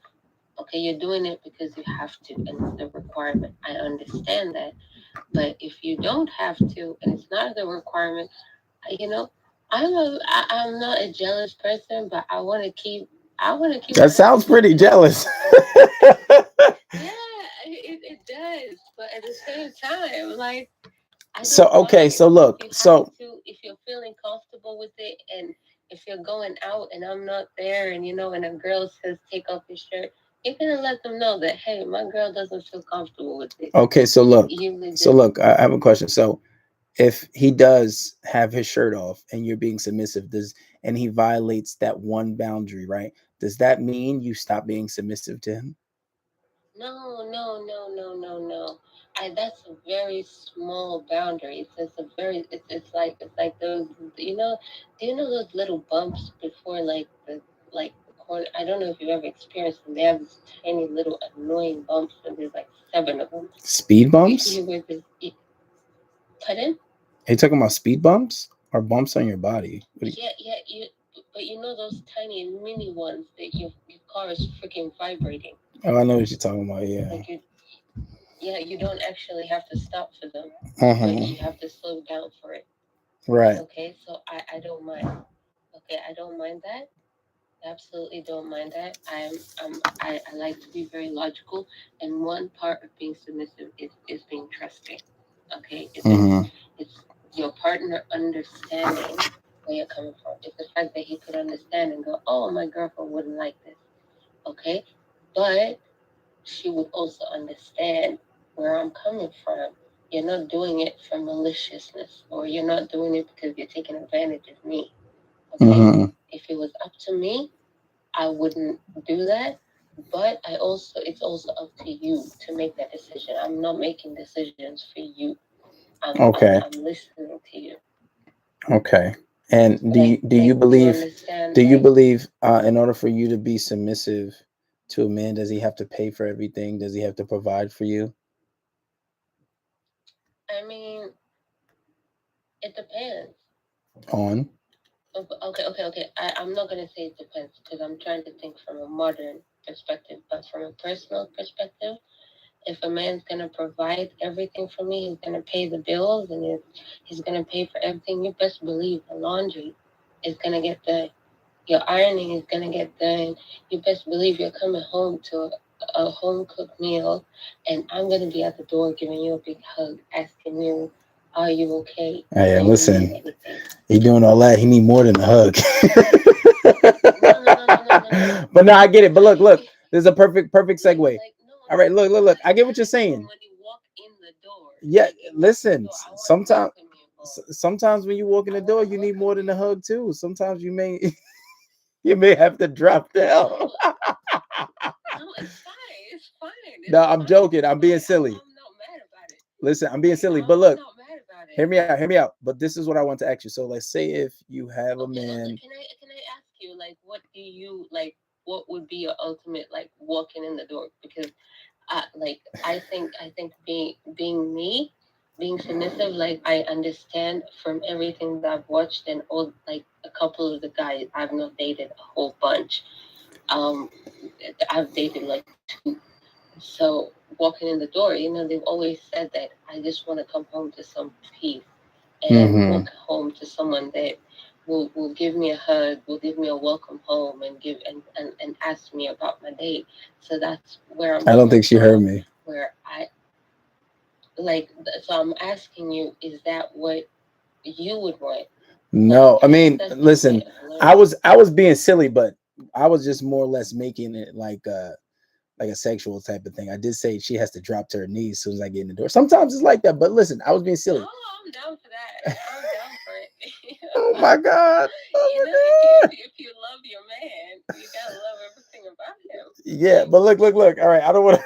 I'm not trying to focus on that. But look, this is what I want to say. So, say if he's doing all those things that you said, he's paying for everything, he's doing everything. Um, He takes away all your worries. Say even if you do work, you don't have to, right? And he's paying for all these things, everything, and he's good to you, treats you good, loves you good, makes love to you good, all that. Everything is almost perfect. But then you find out he hooked up with another woman. Does that submissiveness stop? No, Mm. I'm done. You, I'm done. you done? Yes, because I'm not one. I think like you're looking at it from a point of I don't know, because I would look after myself. I would have fun. I don't look at sex as, a tool or, a reward. I think it's just something that we both need. I personally need it. You need it. Whenever we need it, we should be able to have it. It's to me, it's just a thing. So I'm looking after myself. I'm making sure that I'm at home. You're coming home to a homemade meal. I'm making sure that everything's clean. I'm making So if he sure I'm cheats, you're done? pretty. Um, yeah, because if I'm putting in 100% effort, like I don't, what is your definition of 100% effort? Because I would ask you that. What is your definition of 100% So effort? so look. In So what you come to? question. Even in a marriage, you're gonna be done. Yeah, I'm done. See, but Okay, this because this all right. But look, I'm the type of but wait, person. before you go on, hold on. Before you go on, this is where the problem comes in, because when you have marriage vows, right? You say it for better, for worse. Yeah. And I think one of the biggest issues nowadays, women are so quick to leave and be done. And a lot of women say that, but they don't actually do it. Let's be honest. And for you to have a man that's doing what most of society can't do, right? This man makes your life completely easy. You're talking about a man that's falls into, maybe if he doesn't fall into the 1%. Let's say if he falls into the 25%, like myself, right? Or somebody that falls into the 15%, because the 1% is starts at like $400,000, right? Maybe, but you're talking about somebody that falls into a percentage of society that's not doing a lot of things. This man changes your life, right? Why is it automatically you just leave? You throw away a complete relationship with, let me finish, with somebody who you're in love with, somebody who makes your life completely easy. You don't have to pay for a thing. Everything is perfect, but then you just leave. So, what happened to for better, for worse, through thick and thin? There's no forgiveness. You just leave. Is that the smartest thing? So then look, let me finish. You then have to go back to work. Let's say if you weren't working, you didn't have to go back to work. You have to start buying your own food. You have to start buying your own groceries. Your life is literally turned upside down. So why is it that you just leave? It's very simple. I'm going to explain it to you. That's why I went to school. Okay, I'm not I'm not being submissive to a man if I don't have a background. Okay, there's no way. It's not because I'm living a better life. I do not ever want that to happen. I want to have an education so that if this case ever comes up in my life, I have a degree. I have somewhere to go. What do you have a degree in? To go to. What do you have a degree in? Okay. What do you have a degree in? Law. So what job were you going to be, a lawyer? Yes. So why are you not being a lawyer now? I am a lawyer now, but if I can find a man that's worth me leaving my degree and leaving everything to make sure that he has a home cooked meal, that he have you passed the bar? Clean clothes, that he has the yes. Okay. Well, not in the U.S., but is that different standards than Africa? Yes, it is. So I will have to go to school for law for a year in the U.S. to catch up on the U.S. laws, things that are different between the different countries, and then take my bar there as well. But I'm willing to do that. It's not that I'm lazy, okay? The reason why I'm submissive is because I love you, I trust you, I believe in you, okay? And if you take all those things. I've gone to school. I've done all the right things. I've not slept with strangers. I don't twerk on people. I don't even twerk. I don't even think I know how to twerk. Like, for fuck's sake, I'll probably twerk for you in bed. I've done everything. Okay? I've done absolutely everything. I've become smart. I don't yell at you. I don't scream at you. I love you every single moment of every day. Whenever you make a mistake, I'm there. I'm there. 100 fucking percent. Okay? I don't cuss at you. I make sure you have the best when you come home. I make what you want for dinner. I will call you and ask you, what do you want? When you come home, you want And steak, you want wait, chicken, so you want whatever. question, question, And question. then you come around. No, All right, like, listen, and then you question, come around question. and you cheat on me. All right, cool, cool, You cool, cool. cheat I on get your me. point. I get your point. But what I'm saying is, so you think because you do all these things that men don't have desire to be with other women? You think that because listen, No, listen. no, Let me why? finish. Let me finish. You don't think that it is in a man's nature. You don't think that most men have a desire to be with No, you're just multiple. justifying cheating. No, no, no, no, no, no, no, no, no, no. That's what I'm not doing. That's what I'm not doing because I don't commend cheating. I don't think cheating is okay. But my thing is, do we think that we got 7 billion people on this earth by monogamy? No. But my thing is, this is the thing, and I'm not saying that it's okay, and I don't think you should do it. And I think if you get into a marriage, don't get into a marriage until you're ready. Don't marry somebody, don't commit to somebody and lie to them and go behind their back and tell them that you're going to do other things. And then I'm assuming if you're in Africa, are you a relatively religious person? Are you Christian? Are you Muslim? Actually, I'm a bit of a mixture. No, half my family is, well, not half, but some of my family is Muslim. The other bunch are Orthodox, and the other bunch are Baptist and PCA. And I've grown up in even Buddhist. I do have Buddhist family members, so we we are a bit of a mix in religion. Okay. In my family, once you turn 16, you have to follow your father's religion until you're 16, and then after you're 16, you pick what religion is like Okay. that you feel more So closely to. well, even when you look at verses from the Bible and Quran, they talk about this with men, and they talk about men how to live a life if you have more than one wife, right? So cheating isn't the thing that I'm trying to gear the conversation towards. So what if a man comes to you and says, "Hey, um, I don't want to cheat, but I have desires to being with other women, and I want to do it lawfully." What is your response then? If he comes to you and says, "Hey, I have desires to being with other women," and Um, then what? it's very simple. It's very very simple. Okay, I have my goals. I have my standards. I have tried my absolute best to be your standards and to keep those standards up for years and to make you happy. And if you feel like I'm not enough, then I'm going to take myself out of that equation. I'd rather go back to work and have my dignity and have my peace because I have my standards.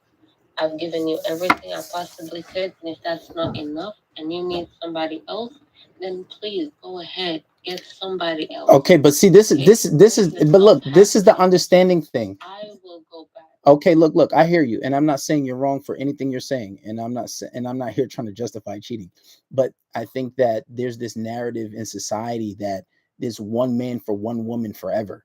And I think that women think that, okay, well, if I get with one person, I'm going to be with this person forever, and that's my person, and that's how it's supposed to be. And I think that it's a little unrealistic sometimes, because it's like, how do you solve the epidemic of cheating? Why do so many people cheat? Why are so many men cheating? You think that, and especially about the men. Let me finish.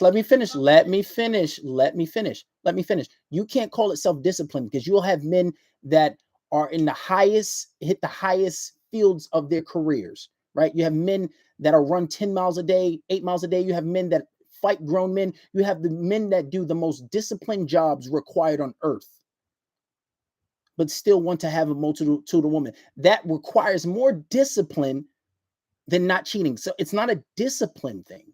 I think it's a thing where it comes nature, because why does it continue to happen? Why does it not stop?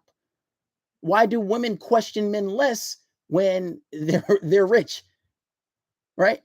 But I think more or less you do have men that will stay monogamous, and you do have men that won't cheat. But women don't want those kind of men. Like the other day, I spoke to a guy that was Somali, right? He said his parents were from Somalia, and he tried to challenge me on this belief. But he said himself, he said that I would never cheat in a relationship. But one, he's a virgin. 1 out of 3 women in America is virgin. 1 out of 3 men in America are virgins. So this guy was a virgin. That's one. Two, he said that I'm not having sex until I'm married. And then he holds those same standards for his wife. Right? So the guys that are willing to be with one woman and not cheat, most of the time, and I'm not saying all the time, there's always exceptions. Right? But those men that are virgins, those men that won't ever play games, those women that will stay faithful to their heart stops, you don't want those kind of men. Women don't usually want those kind of men. And their standards are a little too high for you too. Because, oh, what's your body count? Your body count more than 2, he'll have a heart attack. You ask some of the guys in the chat, what's the highest body count that you would accept from a woman that you're being your wife? I would say 10, depending on her age. But a lot of these guys are saying, no, what? More than 2, I'm done with her. She's out of the window. And then that's the thing. I just think that a lot of the times women, they're like, their expectations for what they think a marriage is supposed to be is just, it's just crazy. But my thing is, it's not even about cheating. I think that when it comes to it, I think that the standards are just a little crazy. And a lot of women think that their man won't cheat. Listen, when I'm in the locker room at the gym, let me finish. When I'm in the locker room at the gym, men cheat on their women all the time. Not all. There's always exceptions. But until she finds out, she's heartbroken, right? But I just think that it's something innate in men. It's natural. Look, you look at a man. Hypothetically, how many babies can a man have in a year? About 1,000. If he's having sex with, hypothetically, if he's having sex with 3 women a day, it comes out to 1,200, 1,600 babies in a year. Some craziness like that, right? How many babies can a woman have in a year? 1, 2, 3. If she's having like triplets or something like that. My point in saying that it's a biological.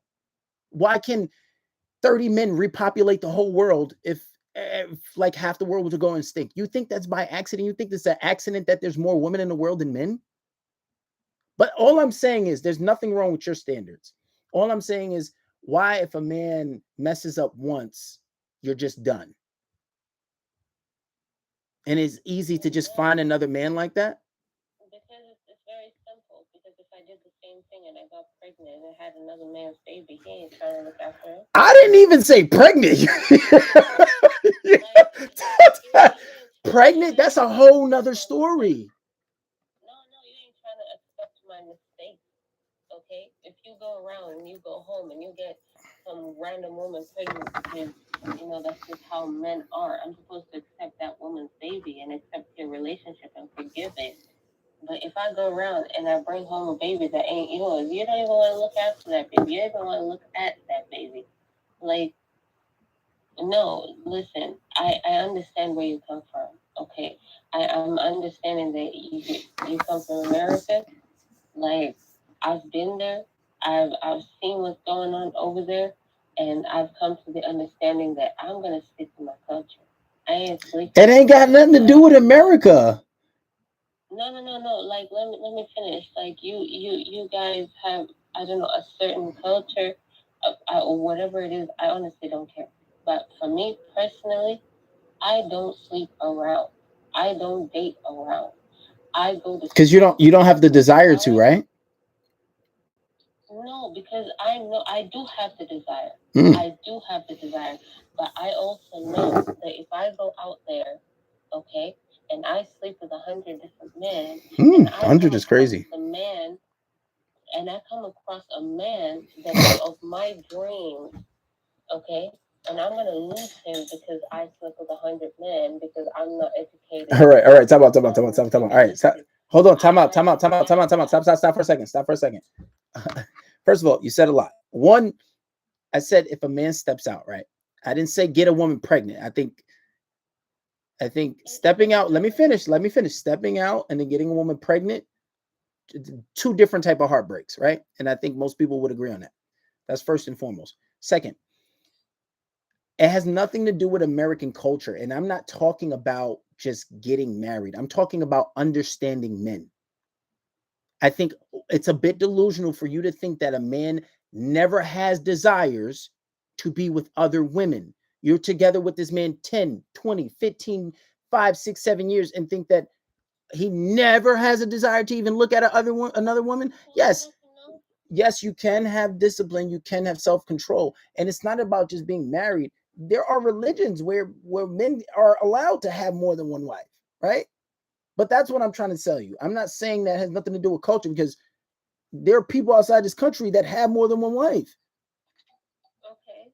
Especially in African countries. That's more prevalent in African countries than it is in America. Because if you get married by the law in America, that shit ain't rocking. You know? Not in my tribe. It's not in my tribe. Maybe it might be in other people's tribes. There's thousands of tribes in Africa which are all different. Okay. Mm-hmm. But here's the thing. I was born, I was raised here, I lived here, I moved there, I went to school, I came back. Okay, so if anyone knows anything about African tribes, it's me. But here's the thing, there's multiple tribes, okay? But what I am going to tell you is that what I understand, when my man comes and tells me that, oh, I slept with somebody because I felt like it, because it was a feeling that I had, it was because it was a need that I had, the only thing that tells me is that I gave you everything. I could have been in school. I could have been a damn lawyer. I could have a damn law firm. I could have had everything. But wait, why are you not being a lawyer now? I was not enough. Wait, so you said you were a lawyer, right? Yeah. Like, if I'm gonna give everything up to stay at home, look after you, make sure everything is done for you. I don't care if I have to fucking have a barber's appointment for you to make sure that you have. I do your nails, I do your face, I do everything for you, and then you come and tell me that, oh, I because I'm a man, I slept with somebody else. You think I don't have needs? Okay, when I have needs and I need to have something, I come to you. Mm-hmm. You're the boss. You're the manager of the household. You're the one that I come to for everything. Mm-hmm. Okay. So if I have a need, I'm coming to you. If I have a problem, I'm coming to you. Okay. Mm-hmm. You're the man of the house. Okay. I'm taking you as 100%. I'm giving you everything, and then you come home and tell me that you slept with some other woman because you felt like it. Because as a man, the only thing I'm understanding there is that you did not respect me. You did not listen to me. Mm-hmm. You did not. You don't think I'm enough, even though I gave you my entire life, my career. But see, listen, this is what I'm saying. It's not about listen. This is what I'm telling you. This is what I'm telling you. It's not about you being enough. It's not about that. And that's what I'm telling you. Women don't understand men. I'm not saying that, and I didn't even say, him coming to you and just like, oh, just cheating on you. No, I said, what if he comes to you and tells you he has desire for other women? Listen, you think that people like Beyonce and Rihanna and all these people can get cheated on and you can't, and your man doesn't have desires to be with other women? Come on, let's be real. Let's be real. No, it's okay. Let's be real. But that's what I'm saying. If he comes to you, right? It's all right. It's one thing to just say it. All right, one person at a time. Let the new girl talk. What are you saying now? I said, but that's the thing though. Why would you come and tell me? That's pretty obvious. Everybody does, but it's like I feel like you'll probably be trying to do that or something. You know, if anything, it would be good to talk about it before marriage and stuff like that. That you'll be interested in messing with other people or something like that. For the whole like wives thing. Because like there was this I used to be looking into that. There was this YouTube polygyny marriage on there, giving people advice and stuff. And the guy was like, one of the things I wish I would have did before was talk to my wife about it, but I didn't feel like she'd be okay, and I bring it up subliminally, here and there about it, and she'd like not be okay. But he went on and just married a girl, and then so she found out about it later. Didn't even hear from him, I don't think. And yeah, so he was like, I feel like it would be better to have talked to her about it first, because it created some problems, people not being able to have communication with everyone. Mind you, people do have to know about the other person because you will all be a family at that point, But it's good to give somebody, an option to be in that situation if they want to be or not. Okay. So my thing is, all right, one person at a time. Let me talk.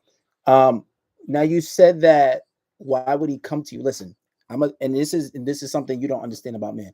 If a man's gonna cheat, most of the time he's not gonna say anything. So for the man that comes to you and tells you that he's having other desires for women and doesn't act on it, that's a different level of respect, because most men will never do that. Most men will never be upfront and just tell you. Because most men are going to do what the hell. No, I'm telling you, I'm a man. I speak to men every single day, and men pay me to speak. I'm telling you, men do not come to you and tell you straight up, because most men are going to lie. And I'm telling you, most women respect it if a man's honest about it. What would you rather? A man come to you and tell you he's about to do something, or just say, here, I'll find out he's cheating? I think there's a difference. Well, either way, it doesn't matter. You're entitled to do whatever you think you want to do and whatever you feel is right for you to do. But at the end of the day, you're gonna come up to me and tell me that, oh, I want to sleep with this woman. Why? Oh, because I think she's sexy, or because I feel the need to. Then you go ahead. You go ahead and sleep with that woman, but I'm gonna go ahead and move the fuck out and take my kids. And no, but that's nobody's arguing that. Listen, nobody's arguing that. Nobody's arguing that. Nobody said that you can't do that. No, it doesn't matter. No, that's what I'm saying. It doesn't matter if nobody said that you can't just leave. I'm putting up a conversation to say that, what if a man comes to you before it's even done and says, I have desires for other women? Now, if that results in you leaving, fine, that's cool. But what you said that, why would he come to you? I'm going to think that he's cheating if he comes to you and be honest with you. That's what you said. No, that's not what I said. I'm going to think that he should. No, I'm saying I'm going to think that he's going to cheat. That's what I said. No, but if he's coming to you, but if he's coming to you and be honest and saying that that's something he wants, why would he cheat if he's telling you? But you just said, oh, tell if he told you first. So one person at a time. Let her talk. What'd you say now? Sorry. If you said, oh, if he comes to you and tells you first, does that mean second he's going to cheat? Yes or no? No, that's him asking for permission. That's him asking for a hall pass. That's him letting you know up front. Oh, well, that would have been a no. Yeah. So even if that results, but no, if that results in him leaving, would you be okay with that? That's his decision. Yeah. Okay, and we got another person on here. Let this guy speak. So what do you have to say, buddy? Nice to meet you, brother. No problem. I was telling you that I'm exactly the type of person you're talking about. Like, long time ago, before I was 20, I always had many women at the same time, but I was lying. I didn't have balls to say it. After I was 20, like, I was a DJ and all, and had plenty of women, sometimes 9, 8 girlfriends at the same time. I had the ball to tell them, like, hey, you know what? I like women. I like to have women around me. If you don't like it, you can get the hell out of there. If you appreciate me, it's fine. Now, for example, I have 4 girlfriends. They all know each other. Plus, I have sex with other women as well. So, and I'm very honest. I'm like, hey, this girl is cute. Even they tell me, like, hey, this one is cute. You wanna do them, daddy? And then I go and I don't want to lie, because I think it's a coward thing, to lie. It means that a man doesn't have balls. You have to cheat, bro. Be honest. Be you. And the women who appreciate you for who you are. For example, I'm not bragging or anything, but I'm pretty successful in life, ambitious man, etc. And I know I'm rare. And the girls know it. They can appreciate me. And they're like, okay, no problem. You didn't lie to me at first. So it's fine. Go ahead. And you know what? That's and I can I can verify what he's saying, because there's been points in time where I've done the same thing, and that's why I'm telling you. Usually, if you're upfront about it, you give that person the option to stay around or don't stay around. Now, when you become a little more exclusive and you're honest and you're upfront about it, that's when things tend to change, right? But when guys lie and they give this perception that it's me and you and it's only me and you forever, and this is the only thing it's ever going to be. And even before, if you tell somebody, hey, I do want to be with you, I do want exclusivity, but I also want somebody else. Now, if you tell that person that and they were upfront with it and they say, well, we were together this long and I thought it was different and I thought that maybe you stopped that. No, I told you what it was. So when you do that and a woman thinks differently, that's on them. But if a guy's telling you and being honest, there are women that are going to accept it. I already saying this. I'm just making a conversation. But why is it that this is so hard to accept for some people? Can I answer that? Sure. Okay, so I actually don't have a problem with that mindset and that ideology. I absolutely don't have a problem with it. The only problem I have is someone not telling me, and that is something that I cannot say that name. I'm sorry, what's your name? It's Arvin. Okay. That Arvin has. Okay, that's the only problem I have, is that someone lying to me and not telling me anything. Mm-hmm. I'm a very monogamous person. Mm-hmm. So if I as you should someone, so if I tell someone that I am monogamous and they decide to be in a relationship with me and they're not monogamous and decide that I might be okay with it later on, or I should be okay with it later on, or it's not a big a deal, I have a problem with that. Listen, you had a chance to say no and leave and walk away. Mm-hmm. And if you lie to me and you come up to me and you tell me that you want to sleep with other girls and I'm not okay with it, I should also be able to walk away, because you're no longer what I want. Mm-hmm. That's okay. It's okay for me to walk away, and it's okay for you to go around and do whatever you want. Okay. And sleep with the people that you want, but it's just not going to happen with me, because I'm not okay with it. And me not being okay with it doesn't mean you should stop being who you are.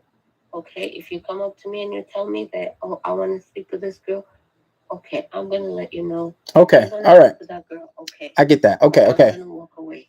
All right. I'm gonna walk away. Okay, I get it. It's becoming a bit redundant. But let the new guy speak. The new guy that just came up on the panel. What do you have to say? Hold on, let me just get my air real quick. No problem.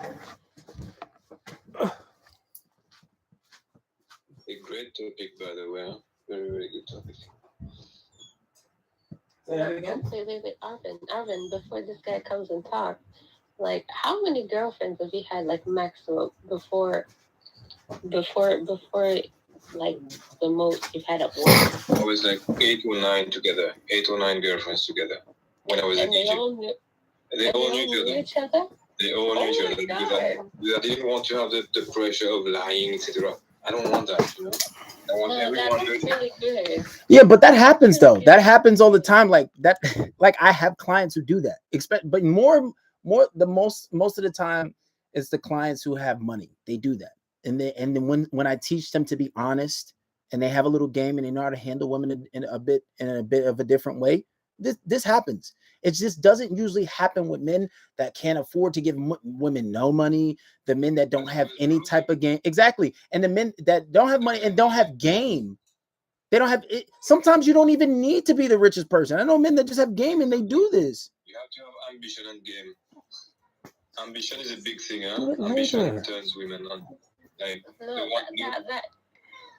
that baffles me. It baffles me. I honestly couldn't be one of those girls, but I would. But everyone says that. All these girls say that at first, and that's what the crazy thing. Like all the girls, they be like, "I know I'm not this kind," but 1 year later they're with me and doing it, and they're okay with it.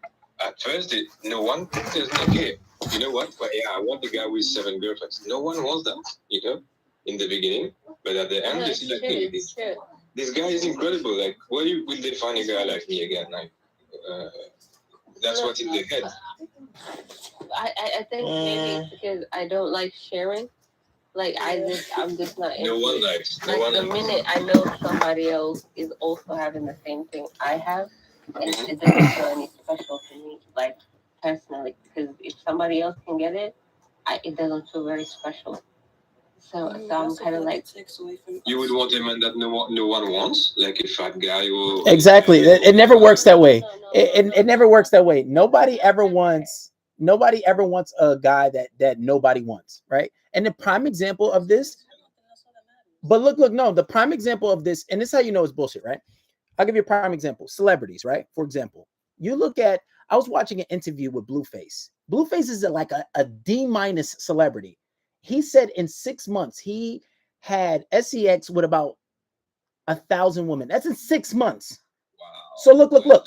But look. So imagine somebody who's an A-list celebrity, somebody like Ed Sheeran, Drake, Justin Bieber, who women fan over, when women say they have celebrity crushes, you know they'll probably cheat on their boyfriend to be with them. These men have been with God knows how many. And women say, I don't want a man that's been with so many people, but you'll want to be with that man. You desire that man. You don't think that man has been with thousands of women? Exactly. But they say, I don't want a man that everybody wants. It's bullshit. Maybe some women operate like that. No, hold up. It depends. Sorry to interrupt you. It depends because like you have to look at one thing, right? Society has been corrupted, right, in terms of like their values. So when you talk about like these celebrities, like Blueface, for example, what kind of caliber of woman is he attracting? Right? He's not really attracting women with value. He's attracting groupies. Right? There's women out here who have a higher morale, right? Who Blueface can't even attract. But none of my women are groupies though. Yeah, exactly. Because what about him? What about the people I know that are doing it? Hold up. But look, it depends. The woman you can see, there's women out here who are into polygamy, and that's all fair. That's fair. But there's they aren't women into out. polygamy. That's the thing. They aren't. All the women who I have, they are not polygamous it's because of me. I made them discover it, and they are naturally monogamous. That's why I picked them. I don't want a polygamous woman. I want a monogamous woman. Exactly. So you're telling me you had how much girlfriends you ever had? Or how much girlfriends were you before? How much? And these were girlfriends. Yeah. Listen, this is not an impossible thing. I've done this in the past. I know guys that do this on a regular. This is not something that's far-fetched. And listen, let me finish. There's a difference between polygamy and polygyny. Polygyny is when that woman's for you. There's a difference between it, right? And it's not something that's far-fetched. And you can't say, oh, some of these women have morals when before you get with these women, they already have bodies. They already been with a whole bunch of people. They say that they have a religion, but they pick and choose of what they want to follow from it. So you can't say that all these women are super moral. No, what I'm trying to say. Let him talk. Let the man talk. Let him talk. He has to finish what he was saying. Let him finish. I'm very curious. How would you call me? Like, I'm a guy who is polygamous, and I screw around whoever I feel attracted to. And then the women stay monogamous to me and love me how I am. How do you call that? It's polygyny. Okay. Yeah. Isn't that only marriage though? Like the outside people don't count. What do you mean? Wait. What is polygyny? Polygyny is when all the women. All right, dude, you got to have some. Let's give this some structure. One person at a time speaks, so this way not everybody's cutting anybody off. Now, polygyny is the idea and the concept where there's one man and multiple women. All those women are monogamous to him. Polygamy is just free for all, basically, right? Oh, okay. I got it. It's a bit of a difference. So wait. So polygamy is okay. You're screwing the same guy.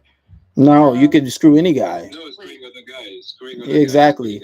It's like it's open. So that's an open relationship. Yes. Yeah. And polygyny is something different. Is open. Polygamy is polygyny is closed. Yeah, polygyny is closed. Yeah, exclusive to the men. Exactly. Oh, I'm a different type of woman. I would just walk out the door. I'm not even gonna fight. Okay, and you're entitled to that. That's fine. I'm just gonna let you have fun. I'm not gonna stop you. You know, it's your life. Live your life. Have fun. Do your thing. Meet the women you like. But it's just not for me. I'm just gonna walk out the front door. The day you bring in another woman. Okay. And that's it for you. All right, go. One at a time. I have a question. Like you told me that you want a guy that no one can have. I asked you again. Like there's a fat guy, there's a loser, there's a lazy guy who has no ambitions, nothing, who just drinks beer, watches TV, plays video games all day long. No one wants him, and no one wants to have him. Will you pick a guy like that? No, it's not about a guy that no one can have. Okay, it's not that. I mean, if nobody wants him, nobody can have him. Like, there's a bunch of people who want him, and he chose to have me. Okay, it's not nobody wants him, it's that he wants me. There's a lot of people who want him.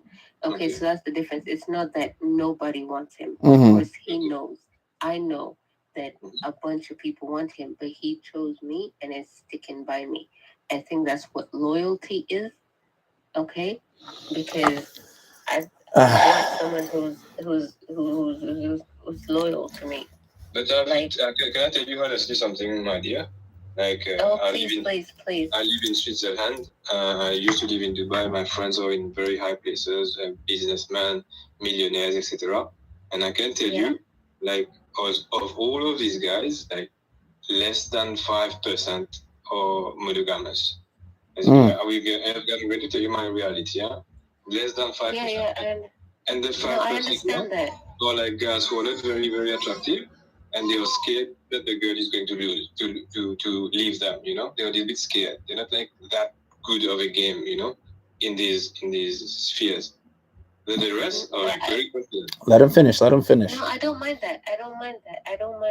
Like, I absolutely understand that. I mean, you have the money, you have the home, you have the looks, you have the body, you have like all these things. Okay, so I would understand that your standards are very high, or you're free to do a bunch of other things that most guys can't get away with. I understand that. And I think that one thing that what you elaborate on is men that have more money usually can do that. But see, the thing is, this is the thing. Women, and this is the thing that, like, I think Kevin Samuels used to talk about, how women want a monogamous man, but then when they come to the table with kids, 5 kids, 3 kids, are then they not only that, then the guy that they want to be monogamous to them has to deal with their baby daddy, has to deal with their kids, has to feed their kids, take care of their kids, but they want that man to be monogamous. So you come with all this baggage, but then he also has to be loyal. Does that seem fair? All the time, it's not only about somebody adding to another family, though. It's about a person joining, because I bet that the ladies that he has right now don't have any kids. You know what I'm saying? Yeah, but that's why they have value, and that's why he goes for them. But this is what I'm saying. You have to understand what you offer. Like, if you're saying, this is me, this is the value that I bring to the table. Because what do men value? Most men, and I'm not saying all, like, I've talked to women that have kids, right? Or a kid, and they still, like, it works for whatever it works. But most men, majority, want somebody who they can have a family with, by themselves, for the first time. And your youth and your beauty, that's what men usually value. So it's like, a lot of women say, oh, I want a man that's loyal, but then it's like, all right, what do you bring to the table besides what you can do? Because most men don't care about your money, right? Because you're not going to buy a man a house, you're not going to buy a man a car anyway. The little stuff that you'll buy him really doesn't matter. But it's what do you bring to the table besides that? That's being realistic. We make the family, we make the children. Like, what do you mean bring to the table? Anyone can bring that. Any woman can do that. Yeah, exactly. Then go for what woman that you want. Don't be like, any woman can do that. What's special about you? That's what I'm asking. What's special about you then? I'm just explaining. I do what 95% of men can do. One at a time, guys. One at a time. Hold up. Okay, one at a time. You gotta ask what a high value man or what a high value woman. Okay. Let her speak. Let what they know. All right. Let Leona speak because she was trying to talk. Let her So, speak. Let her speak. oh, sorry. Yeah, let her speak. No, you guys are saying like, what do you bring to the table? A high value man or whatever would bring like money to the table. You know, Not me only, as the woman. You said what?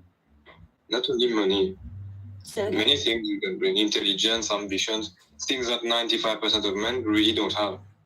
A lifestyle that 95% of men won't have. That's what I bring to the table. Intelligence that 95% of men won't have. Like started from zero, being to where I am right now, it's not easier. And I'm telling you, 95% of men won't do the effort and hard work to reach where I am.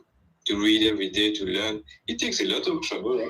Most guys would rather go out, go in the club, drink some beer, watch TV, while me, I'm hustling, you know what I mean? I'm sleeping 4 hours a day. You think many men can do that? There are people that do, but what is that contributing to your other half? Let me interject. What he's trying to say is, so there was a recent survey, right?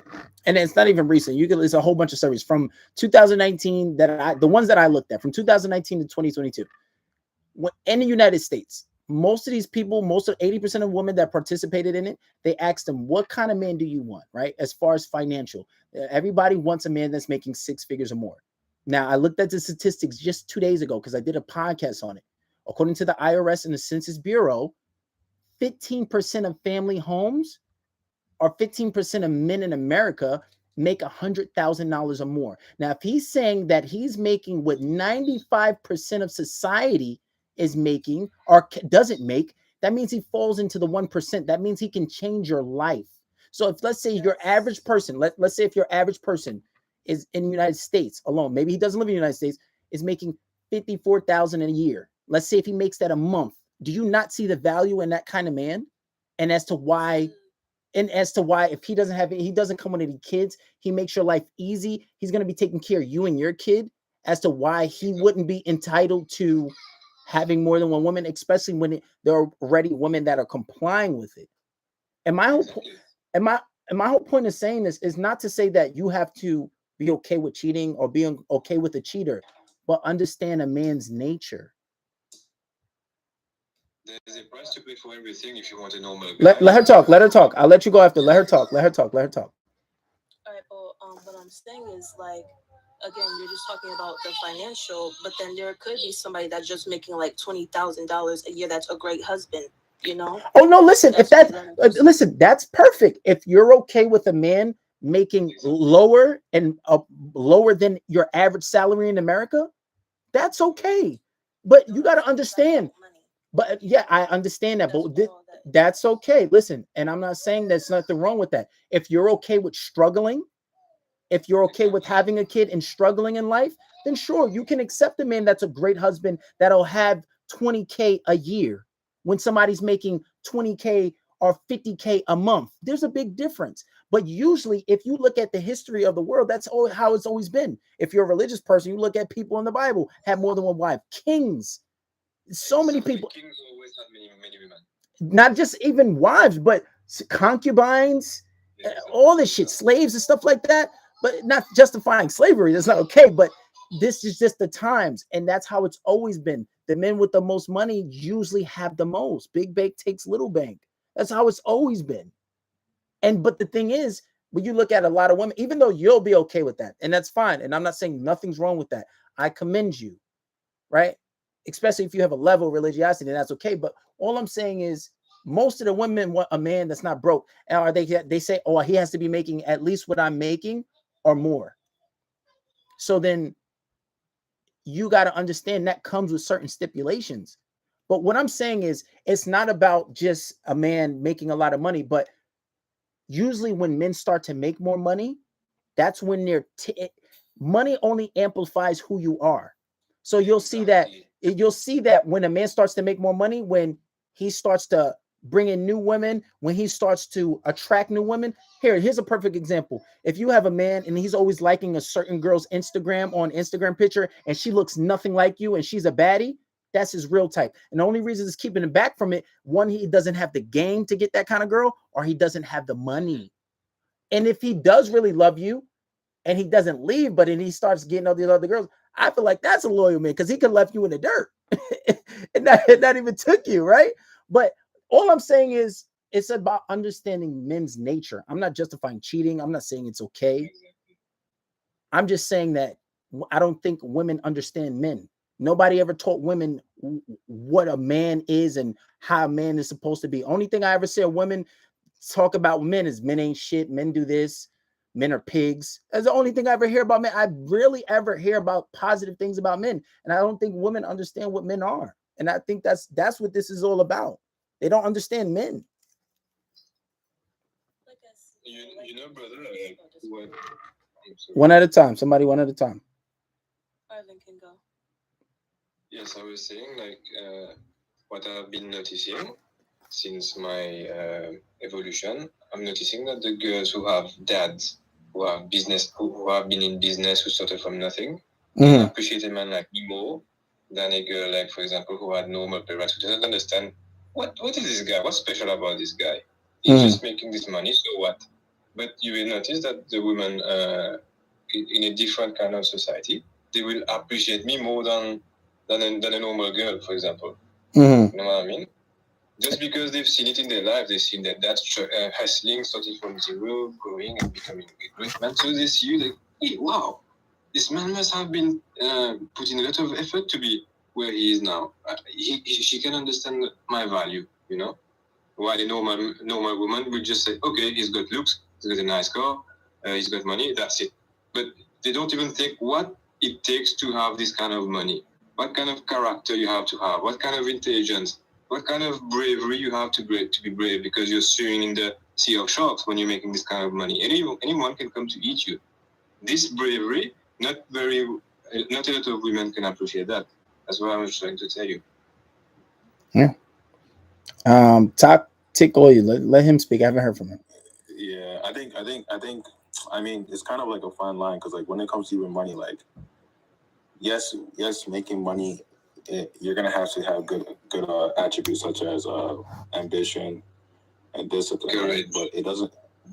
Sure, yeah, for sure. But it doesn't. Like overall, that man can still be like low value, right? But in terms of finance, right, that man can be high value. But if we're talking about like a person on a much deeper level, right, that person can have a lot of money, and he could be a devil, right? So I think women look at this. I think women look at this aspect as well. They could be like, okay, because there's actually a lot of guys who have money and like they're still lame. You know what I'm saying?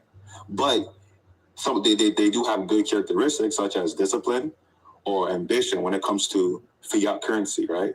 But there's a lot of men who have money and they're extremely lame. Like it's ridiculous. Especially 100%, right? But and I'm not even trying to talk. I'm not talking about you or anything. But it's just how it is, right? So I think when women see this, they're like, okay, yeah, you have money, but like, what are the other qualities that you bring to the table? But like brother said, right? And like there's a lot. Like I won't say there's a lot, but there's men out here who are like, oh, I bring money. I could change your life. It's like, yeah, you know, you can change your life, but what are you doing on a day-to-day basis? Right? There's a lot of intangibles when it comes to getting in a relationship. It's not just about, oh, I made money and it was hard work. It's like, congratulations. But what are the real things that you're bringing to the table? I think women look at this. My brains, my masculinity, for example, my ambitions, the way I see things. No, I'm not talking about you. I'm not talking about you. Here, let me ask you a question. Is this your first time on my page? Oh yeah. Okay, so you're a little unfamiliar. So when I did a podcast 2 days ago, right? And I talked about what is considered a high value man. And one of the things that I covered was not just being high value in the sense of having money, because when you look at most of society isn't going to fall into the 1%. The 1% of men, most people aren't going to fall into that. So I gave guys a criteria to go by. And one of those things were, even when we prefaced this conversation with the other girl who was here on here first, I said, you have a man that's going to treat you right. He's going to treat you good. He has his shit together. He's taking care of everything. He's changing your life all across the board, almost perfect. The only reason I don't say perfect because nobody's perfect. So I prefaced this by saying that this is a good man. But he comes to you and says, okay, I have a problem. I have desires for other women, not even necessarily cheating yet, but just saying straight up, most women can't handle that. And that's what this was prefaced about. Not about just saying, oh, he has money and he's a shit person. And it's crazy because you're a man and it's almost like you're demonizing men. That's not what we're talking about here. We're talking about. Hold up. Please don't do that. Don't do that. Because when I speak, I try to make context. I was just responding to what he said. Okay, but look, I get that. But nobody said anything about men being corny or anything like that. That's not what this was about. The core of the conversation was that women don't understand men. And to say that, oh, I want this man, and if he leaves, I can never forgive him. And I think that it's honestly a little unrealistic because biologically, men are designed to be with more than one woman. And then if you see it's such an epidemic, and I asked myself this question, I would say almost a decade ago, being in high school. Why do men cheat? Why does everybody cheat? I grew up watching men having so many different girlfriends. If a lot of girls like me at one point, I got commend for it. I got called the man. I'm like, damn, like everybody likes me when I got a lot of girls. I like girls too, but if a lot of girls like me at once, it's like, damn, like why am I being praised for this? And it's the opposite for women. So I'm just like, damn, why is this? But then when you on closer inspection, when you try to understand what men are, a lot of it has to do with it's in something innate. And I think a lot of people have been sold this narrative that it's supposed to be one man for one woman forever. Obviously, there are men that can do that. But most of women still what would you say? Most of my friends who say they're in monogamous relationship, behind the back of their women, they're cheating, they're watching porn, they're checking girls, etc. They're not true to themselves. They're really not true to themselves. Exactly. And I had a conversation with one of my friends about that too. I'm not going to say his name because he's actually been on the podcast, but that kind of gives him up if you can listen to the podcast, Ashley. But no, he doesn't do that now. But there was a point in time where he was in relationships and would cheat in all his relationships. But, now he got with a girl that's actually exceptionally beautiful. He doesn't cheat anymore. But look, it took a girl that a lot of people would think she's might be like an 8 or 9 out of 10, right? But those are the type of men the type of girls I think that most women want. But most men do it. I know men that have cheated in almost every relationship. And a lot of women don't think they're doing it. Women cheat too. But I think it's a little more natural inclination for men. That's all we're saying is that women don't understand men. They don't. Well, see, when I was making my response, right? I was just going based upon what Tara and Arvin were saying. I was just going based upon that, right? But you were saying you made a preface where you said if a man was basically he was a good man, right? But he wanted more women. Should that woman leave? I don't know. Should that woman accept that? Is that what you're trying to say? If he was a good man.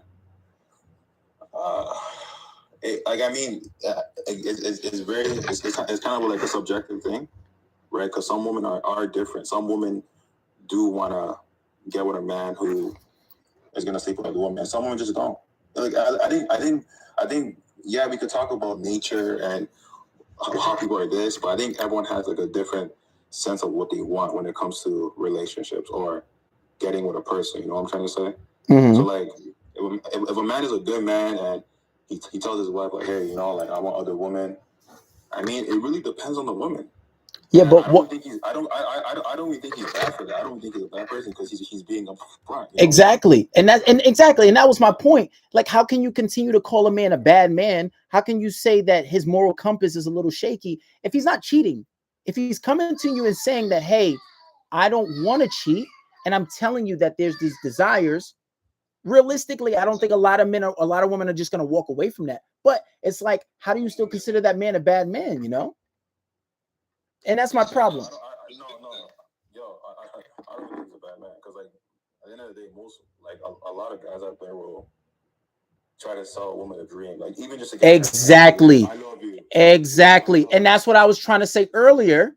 But there was people in here saying that he's a bad man, somebody who has the honor, and to be honest. It was that you don't have to accept it. That was what it was. Oh no, preference. There was people in the comments saying he was a bad man because he was like, oh, if he cheats, if he wants to cheat, that doesn't mean he's a good. No, this is a man that's being honest because most men are not going to tell you. Like Arvin, he said that he tells girls straight up. He don't have to lie. The first thing I said to a girl, like, I have many women. First thing, like, if you like it, it's good. If you don't like it, bye. Okay, no problem. And 95% of the women, I don't even remember a woman telling me no because of that. They're like, oh, wow, I've never heard a guy tell me that. Like, you see them thinking, like, did this guy just tell me that? You know, I see them thinking, like, hey, did this dude just tell me that? And they're like, And that's usually how it goes. And you know what? That makes me think of this. It's like a lot of the times when a girl is she doesn't have high interest in you, right? Like some girl, I hear a lot of guys say, oh, all girls want is money. They want you for your money. But that depends on how interested they are in you. Like there's a lot of times where girls will say to me, oh, well, like I'll get away with a lot of things because they have high interest. But I'll speak to like maybe a guy she spoke to and be like, nah, I had to pay.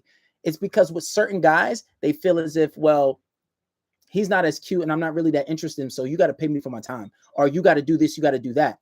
But now look, if a guy that has money, right, and you say, well, I don't want that, I don't want to do this, I don't want to do that, but I can change your life. Yeah, it's not always about money, but it's about who she's willing to make that exception for, right? So imagine if you got both. Imagine if you look good and you got money. But the crazy part is a lot of people have opinion on this, but most people never run into that type of guy. Even if you look at it logically, 1%, 15% of men make this kind of money. Most of you aren't running into that kind of guy anyway. And even still, there's a big difference when you go from even making 100,000 to 400,000. Big difference. 100. I remember when I first hit 10K a month, it was life changing. But then I started meeting people making 40K, 50K. It's a fucking huge difference. I make 10K. Okay, yeah, I can pay my bills. I can give my mom money. I can get my girl money here and there, but I got to balance things out, right? Cool.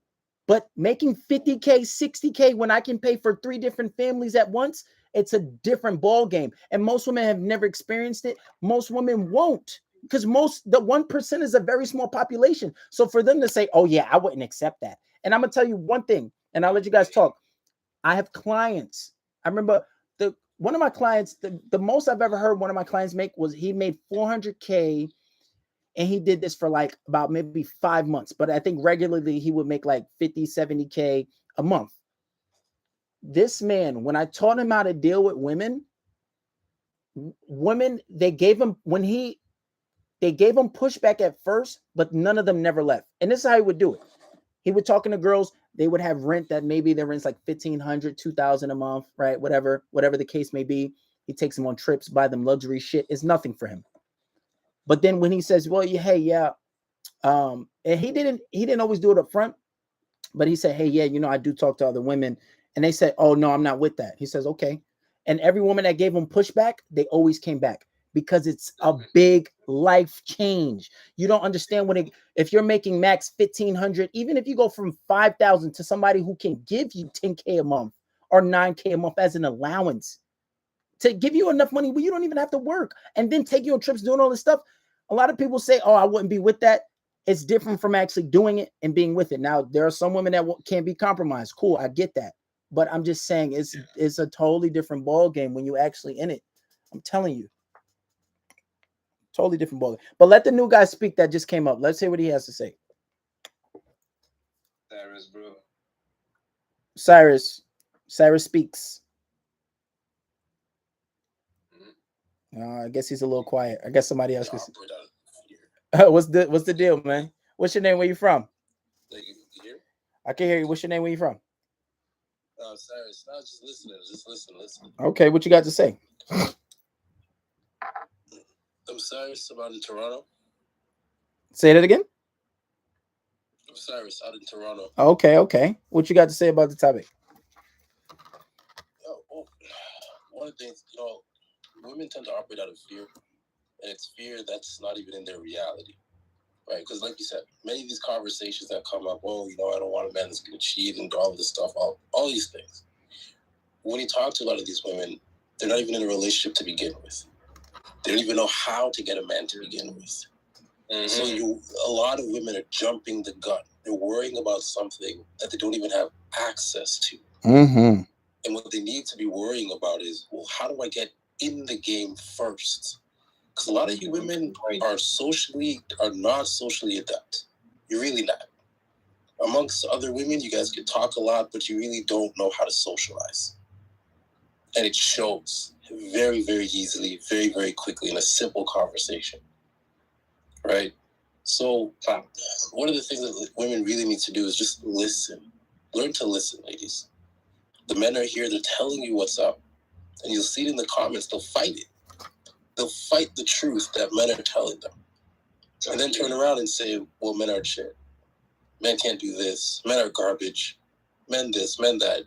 How is it that you're speaking so much about a people that you don't know? 50% of the population, and you don't know us, but you have so much to say. It's insanity. I agree. I agree, and I think a lot of the times, and to piggyback what if he said, a lot of the times you'll see women say when they start talking to a guy, they'll say their standards. I want this in a man. He got to have this. He got to do this. He got to have that. All right. What are you willing to trade off? What are you willing to give up? Do you even know what that man wants?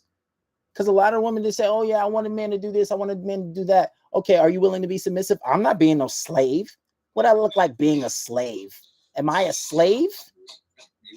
Like, yo, it's the biggest thing. Oh, you're gonna cook for your man? Are you gonna be home but past a certain time when he sets his boundaries?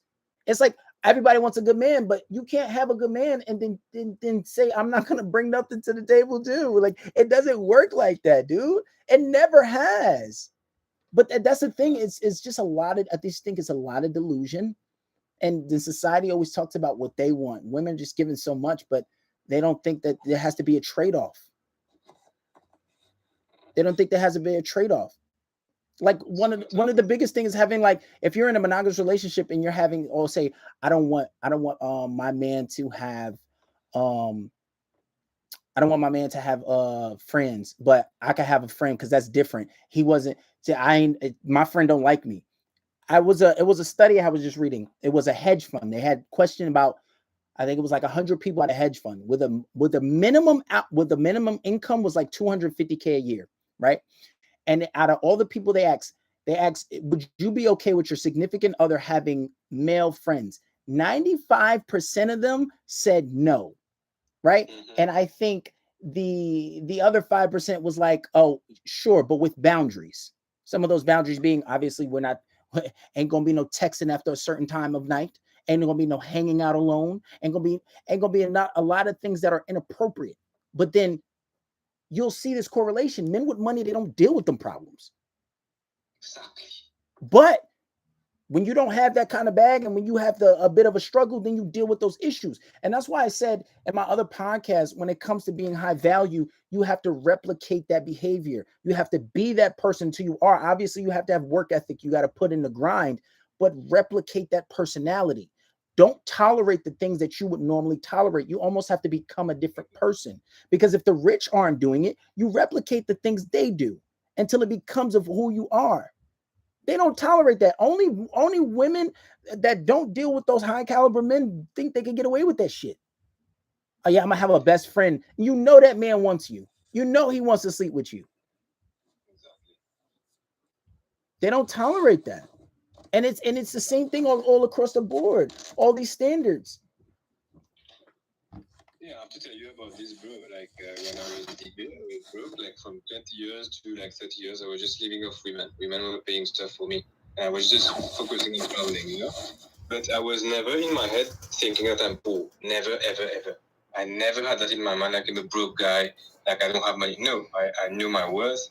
I knew my ambitions. I knew my success in music, etc. And I never, ever thought of that I'm broke. And I kind of have the same mindset as I was broke, like, now. It's not a big difference.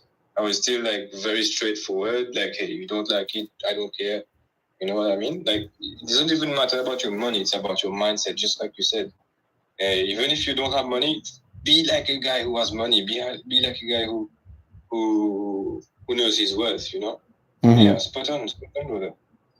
100%, 100%, and I think that a lot of the times these women, it's just my whole point of all this is to understand men, and I think a lot of the times women say they want this and they want that, but there has to be a trade-off.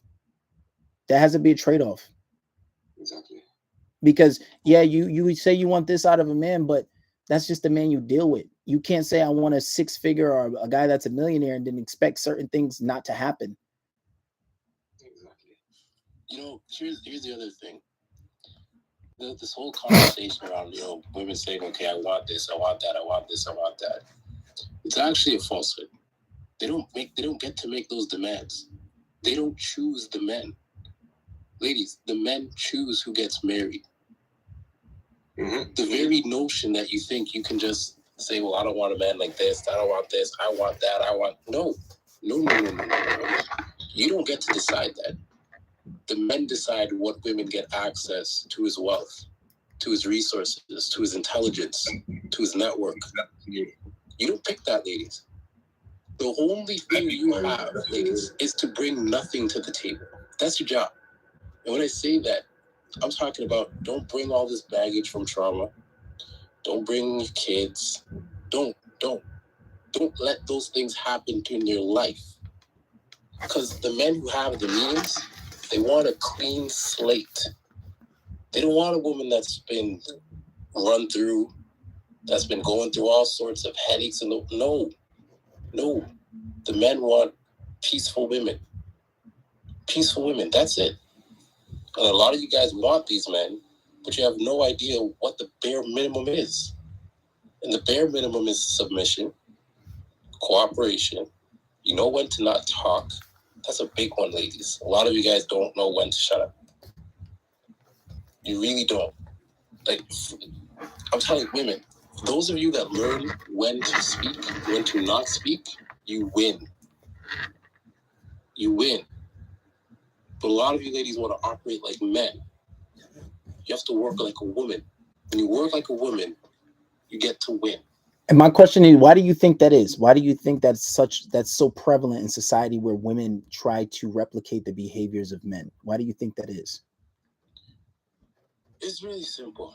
At one point, women used to teach other women who men were, and it stopped. And when it stopped, the younger women became confused. They didn't know what to do. No one's teaching me how to be a woman. No one's teaching me how to interact with a man. True. So, what are my options? Well, let me replicate what looks successful in the world, which is men.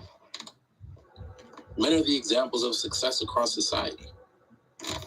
Wait, can I say something? Sure. Tell me. Sorry to interrupt you. But like, if you're talking about society, pretty much stopping the growth of women, right? We can say that for men too, right? Because if women are looking at, if you're saying women are looking at men as an example, that's a horrible example, because most of society lives backwards, right? If you look at what's going on right now, you can see like, okay, men are not even men, to be honest. Exactly. And exactly, like when you talk about the 1%, there's only 1% of men who are actually, but for the most part, most men are not even men. Just like most women are not even women, right? Exactly. So like my whole point is this. My point I'm trying to make is like, it's feminism, bro. Yeah, but look, but either way you look at it, men have always been the example. You can't say men are not the example. They have not been the example. Who runs the world? What? Wait, tell me. So who's the example if not men? So women have been running the world, and men who are the example? Who are they replicating? It's not about who's running the world, right? Because look, to make a family, listen to what I'm saying. To make a family, right? It takes a man and a woman. And when the children see a man and the woman in a household, they're looking at, they don't go, oh, I'm looking at the man as an example. They look at the complete picture, which is the masculine and the feminine. So just because you say, oh, men run the world, blah, blah, blah, that's not the only example we look at. We look at the complete family unit structure, Okay, so to go off what you said, masculine and feminine. So when we talk about leading, when we talk about paying for things, when we talk about independence, when we talk about ambition, these are masculine things. So when you have women saying, "Oh, well, I'm not going to get married. I'm not going to focus on a lineage. I'm not going to focus on a family. I'm going to wait till I get 30 or in my mid 30s to where pregnancy get risky. I'm going to settle for somebody that's not I'm going to have to settle for somebody, right? And I'm focused on putting career instead of family first." These are things that men do. That's something that is a masculine thing. So that's replicating a man. Women are the only people that change the society. And this is what I talked about on the podcast today, how women oppress themselves. Who told you you had to go out and make all this money? Who told you that? Who told you that? You was good. You had to stay at home, get treated right, wait for your man to come home, give him sex and do all that. Who told you that? Who are you replicating now? That is a replicating of men. So there you go. So Like one at a time. Exactly, right? But like, if women are looking at men as an example, right? It's the only example. They're not looking at aliens, right? Like, who else are they looking at? Hold up. If women are looking at men as an example, right? Like you're saying.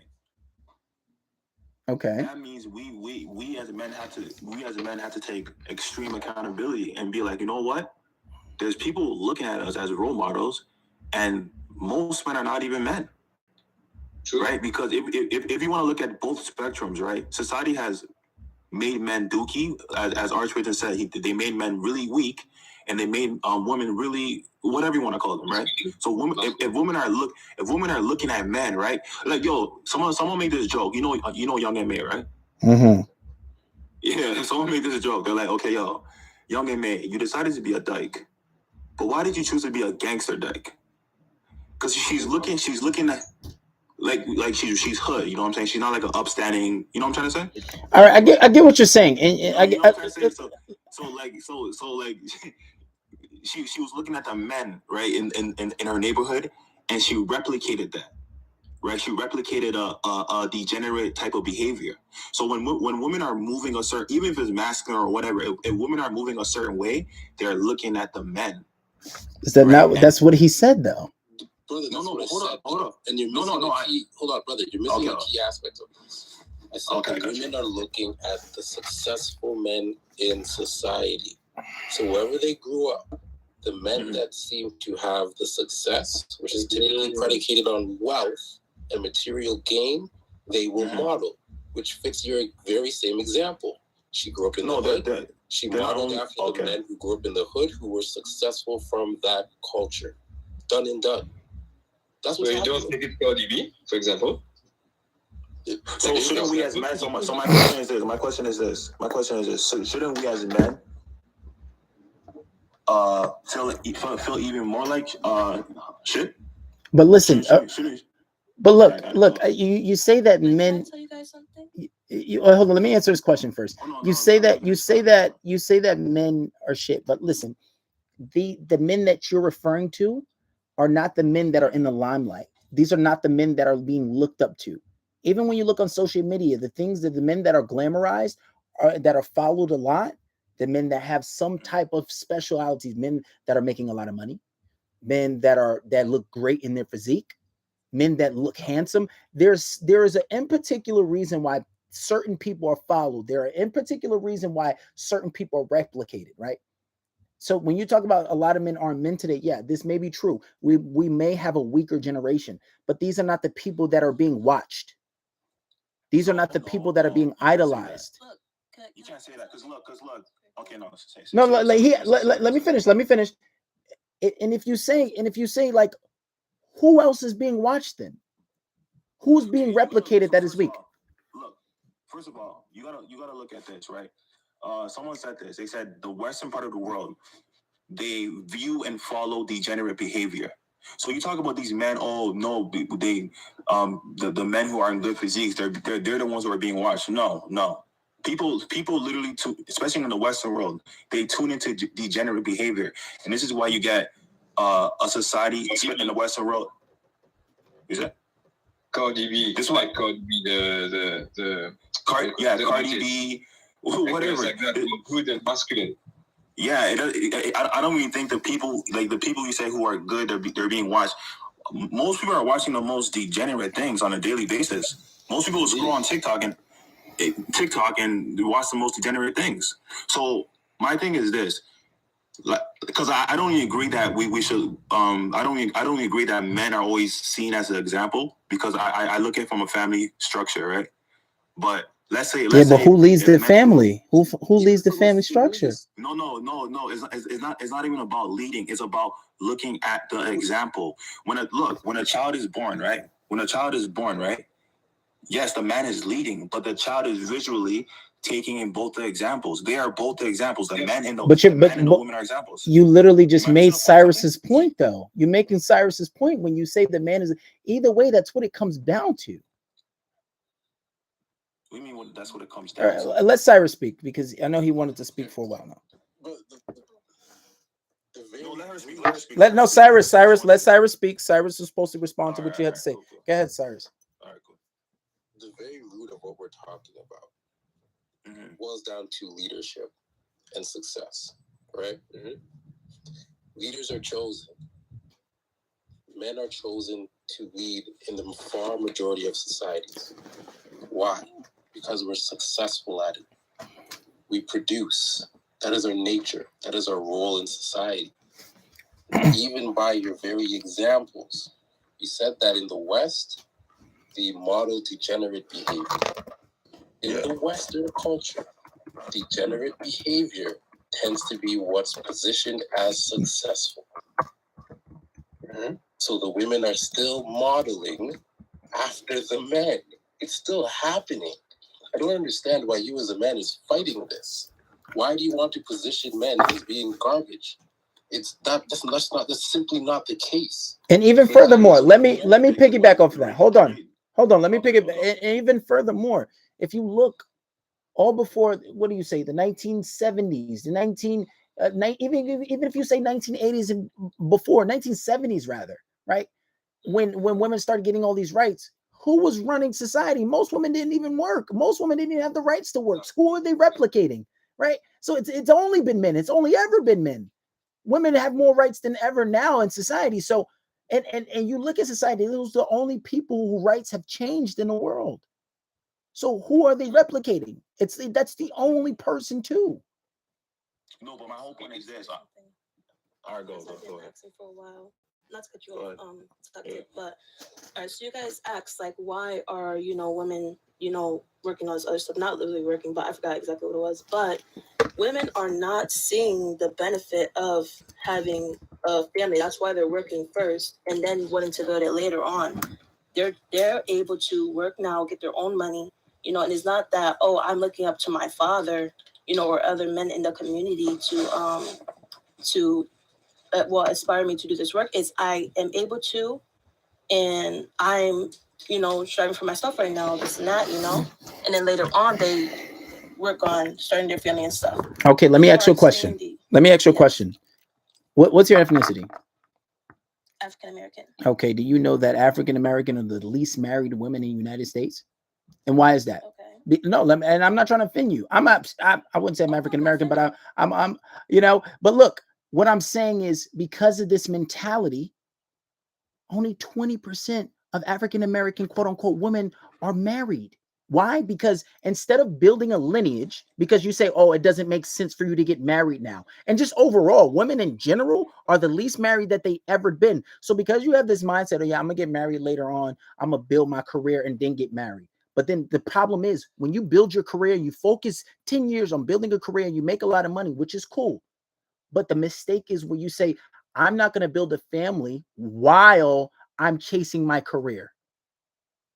And even if you say 20 or 30%, so what, 10%, that number is still horrifically low. And then my thing is, okay, now you did that. Now your standards are super high because you make so much money. Why? Because you're replicating men. But because you're a woman, it's a little different. Why? Because the more money you make, the less your options go down. And why do your options go down? Because your standards are high. And most women say, well, if I make this amount, if I make 150K, I need a man that's going to make the same amount or more. But here is the bad part is, The men that are making that much money, they want the cream of the crop. So you didn't spend 10 years, you didn't spend your golden years trying to make this money. And now you just spent your golden years making the money and you're not at your best. But somebody's making that type of money, especially if you fall into the 1%, I don't want somebody who's older. I want you, but at a younger age. So now you done shot yourself in the foot. So that whole idea of saying women don't see the benefit, it's a ploy. You've been lied to. And I don't just blame women. It's a narrative in society, but at some point you got to take accountability for what you're doing. So that whole idea of saying, oh, well, I'm gonna make this money, especially at that point. If you fall into the 15% of people, there's no such thing as 50. I don't need your money. If I'm already making it, if I'm already good by myself, why do I need your money? What does that do for me? But and also to help you if you're down. No. But that's the problem. I don't need that. And that's not what men want from you. And that goes exactly to my point. You don't understand what men are. You don't know what men are. And you're saying, oh, well, for myself. That's not what you should be doing. You should be focusing on lineage. You're going to wait till your 30s and have a risky pregnancy? Or now what? Well, I'm going to do this and focus on it. Now you got all this money, but your lineage won't carry on. You can't change your last name. It's foolish thinking. Okay, can I tell you something from my experience? Sure. Because, all right, so I do have a buddy for me. I was starting a family. I was going to be married. I put it off because I did not feel like it was benefiting me. Most of the time, like you guys said, when you get a woman, you want her to be submissive. Everything has to go your way, has to follow you, has to leave with you. We need to, not need to, but we want to build ourselves up too, because, we can't just be relying on you. You could die any day or something like that. You know what I'm saying? We have to be able to make a means on our own. So you want us to follow you and stop everything we're doing and move along where you guys are going. And that's not work. It doesn't work together. You know what I'm saying? How does that? So hold on. Wait. Time out. Let one person at a time. Let Alvin speak, and then I'll let Cyrus speak, because I'm not gonna even answer that. I feel like I answered it, but she didn't get it. But heck, I'll let you go ahead. Speak, Alvin. Speak. Go ahead. The first thing is feminism is what ruined society. Feminism is what made women think that they can be men. That's what's ruining everything, actually. It's feminism. Secondly, the girl is saying, Leon, how can I say that? Yeah, Leon, that's good. Leon. Oh, I forgot what I had to say. Can you say it again? I forgot what I had to say. Excuse me. All right, let Cyrus speak. Go ahead, Cyrus. Say what you had to say. I'm just gonna say this. The problem was this. You mentioned that you were to be married, and then immediately you jumped into, well, I wasn't getting. You women have become beyond selfish. You no longer understand the purpose of marriage.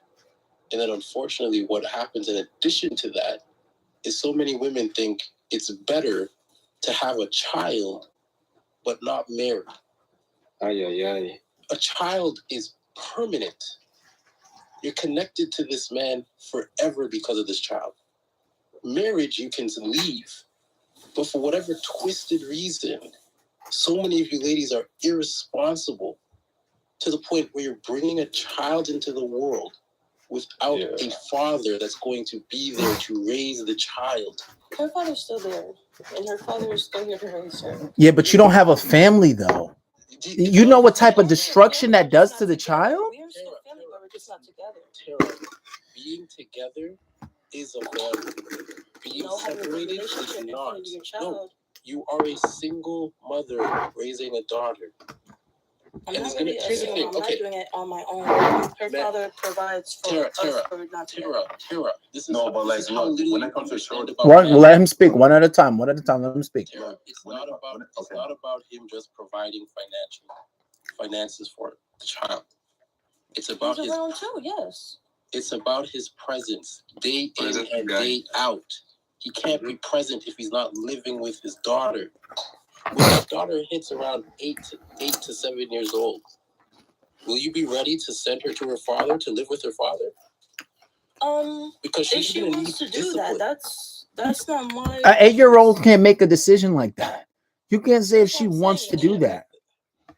Most of the time, too, if she's 8, she'd probably want to stay with me anyway. But No. There I are didn't ask, I didn't there are ask you what fathers. she wanted. No, I said, will you send her to live with her father because she's going to require discipline?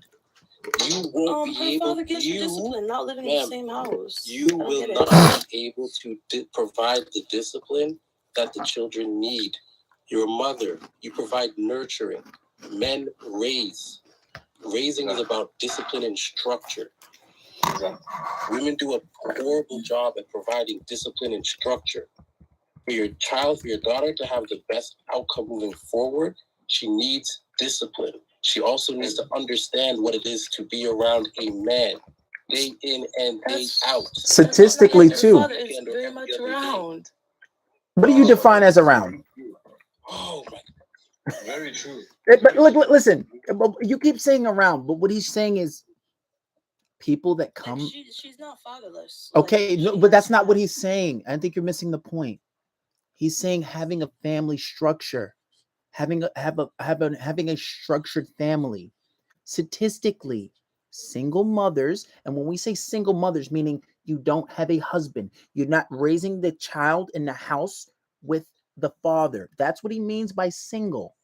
Statistically, they raise the worst kids, people who end up in jail, dead.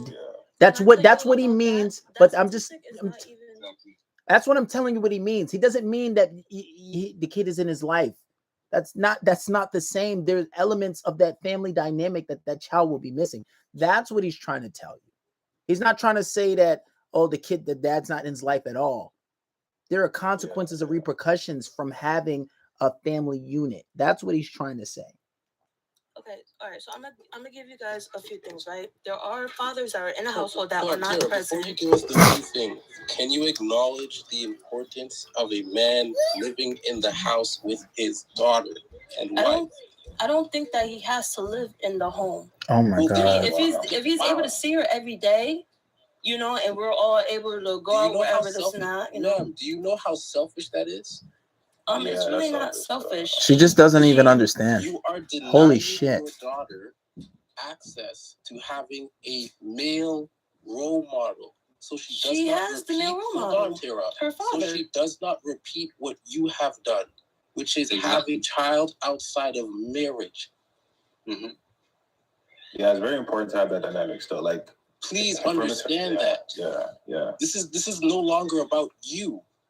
This is not about me. Holy shit. Yeah, what you just said is making it all about you. It's all about you. Like, holy shit. Which sounds like why you didn't get married as well, because you said you weren't benefiting. So the man clearly wanted to marry you, and you said, I'm not getting enough. But I'll have a child with I didn't even say I wasn't getting. I just said I didn't think it was the right thing for me. I didn't say anything about getting having anything. A child was the right thing with a man that you didn't think you could marry? Look, I thought it was the right thing in God's eyes, okay?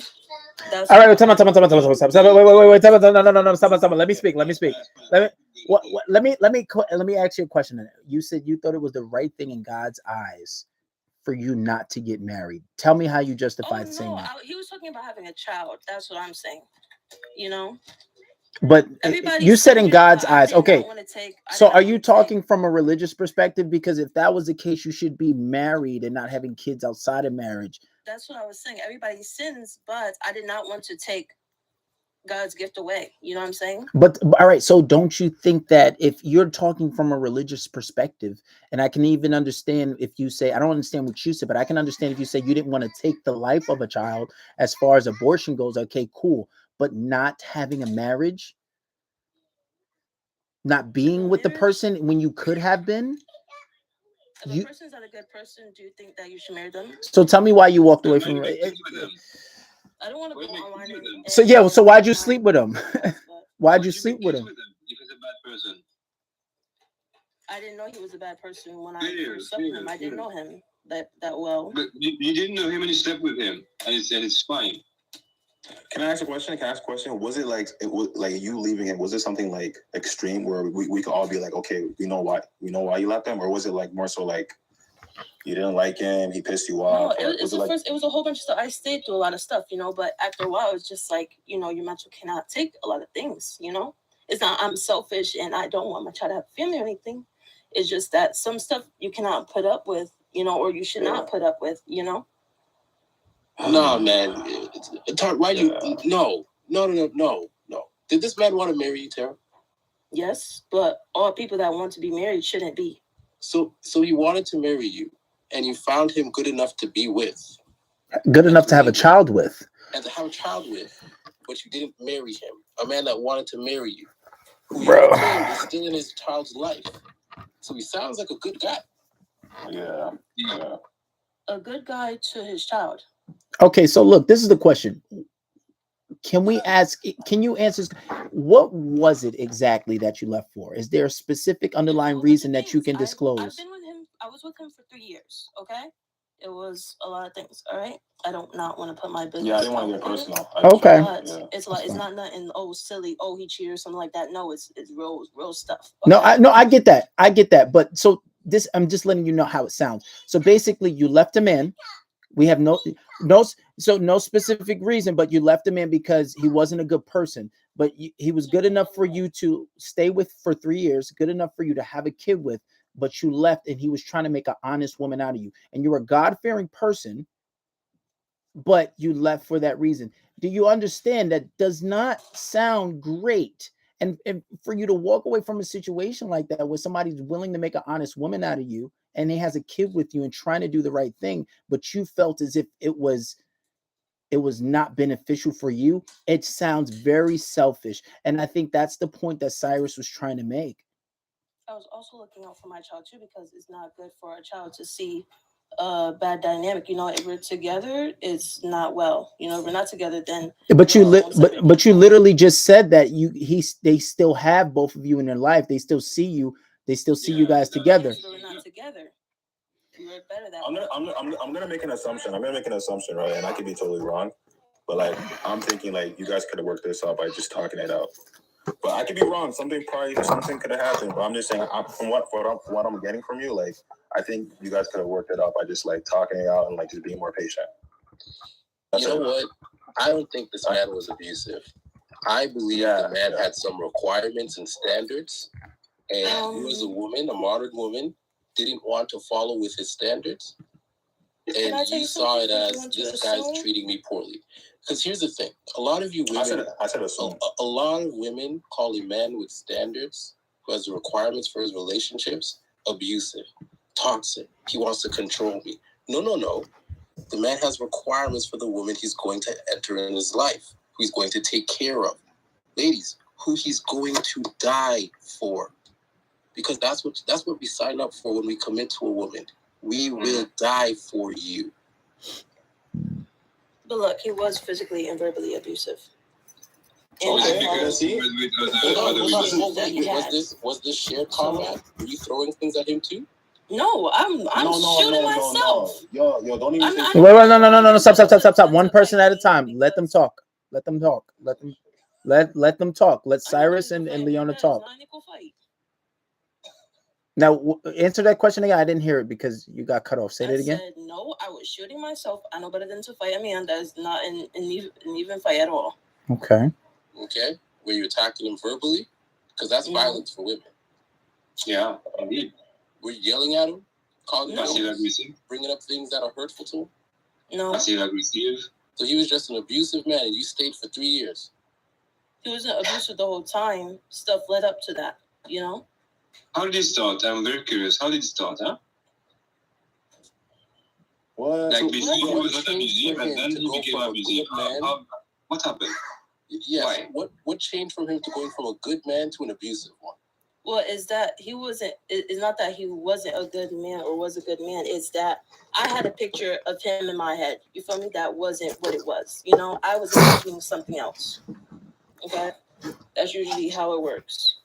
And this is why I said I'm gonna assume, because look what she just came out of her mouth and said. Even if, let's say if she were to throw hands back, right? If it got to that, I mean, it is what it is, bro. If she wants to leave, it is what it is. If it gets to that point and she decided to leave, it is what it is. Honestly. Well, I'll tell you this. There's always 3 sides to the story, right? There's her story, there's his side, and then there's the absolute truth. So I mean, I'm not calling you a liar by any chance. I'm not saying that. I'm not saying you're being dishonest. Yeah. It's just very rare nowadays that a woman. Well, I'm not going to say rare, but Accountability. yeah, most guys aren't going to, try to marry you, and you stay with somebody for 10% of your life. How old are you? 20 what? 21. 20. That's more than 10% of your life. That's like almost 20% of your life you stayed with somebody 3 years. My math might be a little off, but I know it's up there. And you have a kid with this person. You decide not to marry them. Now, I hear you, and I'm not saying you're wrong, and I'm not saying you're a liar, but I heard no accountability. It just sounds like you had a monster and you were a complete angel. Oh no. Yeah. No, he's not like he's just not good to me. You know what I'm saying? That's what it is. Like okay, that's how it is. Like he'll do mean stuff and then he'll, try to act nice. It's like a back and forth thing, So he beat you up. Question, wait, question. Did you ever call? You said he was abusive. Did you ever call the cops? No. Why not? Well, he's black. Why am I gonna call the cops on my child's father? But if somebody's he was abusing me after I had my kid. He wasn't abusing me before I had my kid. Like.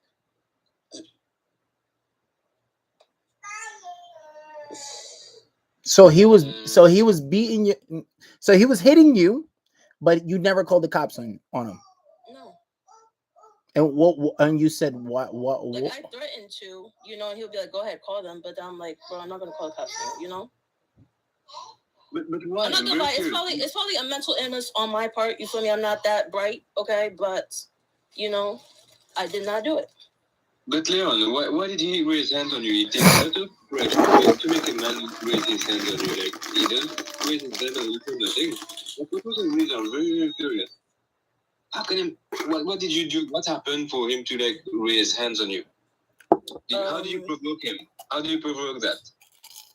Provoking. Very curious. Were you verbally abusive? Like this is like Ryan's question. I was not. But so how come a man wants to lay hands on you? Like, very question. People are angry and have their different problems and. No, for what? For what they're angry? Like, what happened? Like, I'm very, very curious. Was he a drinker? Well, the only thing I can think of is, did he have a reason to assume the child isn't his? No, he knows because the child you is said his. before the child he was fine. After the child, all of a sudden he wants to hit you upside your head. What did you do? I didn't do anything, and I was never with anybody besides him, so he doesn't think that the child is not his. But what provoked it?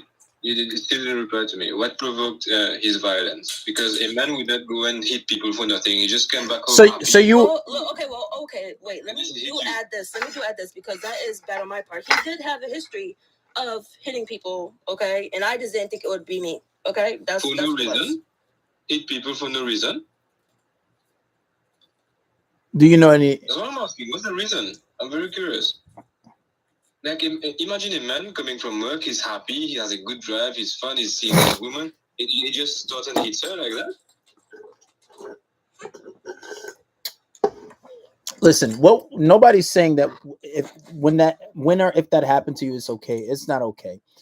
We just want to understand that. We just make sure that you were good in this relationship. So you were almost perfect, but no one, you did everything you were supposed to do. And he just put his hands on you. Yeah. Okay. But I'm not being a victim though. It's just like I say that's my fault. You know what I'm saying?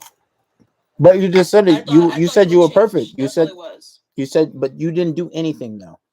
No, but it's saying that I state that was the problem, and I should have just left the first time. Okay. That's all it is. Yeah, but that's the thing. We're not gonna, because I don't want to make it seem like we're bullying her or teaming up on her. But my thing is, if you are getting abused and you don't call the cops, at that point you have to take some accountability for it. And like I said, there's always three sides to the story. There's your side, his side, and then there's the truth. And I know as humans, nobody's perfect. And that's just what you made it sound like. But this kind of just took a whole other direction.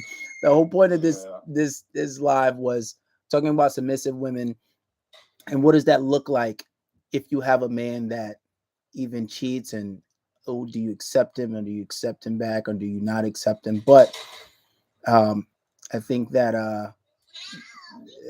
women don't really understand men, and women are forgiven for a lot of things in society, and it allows them to lack accountability, with a lot of things. So hold up. I want to say this, yo, right? Because it was to go back to what Cyrus said about So my thing is this: men are seen as the leaders in society, right?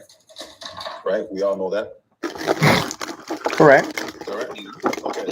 So it goes back to what I was trying to say. We live in a society where it is degenerate, it's backwards, right? So the people who are leading all of this, they are backwards and degenerate. So I was trying to say, okay, if this is the case, right?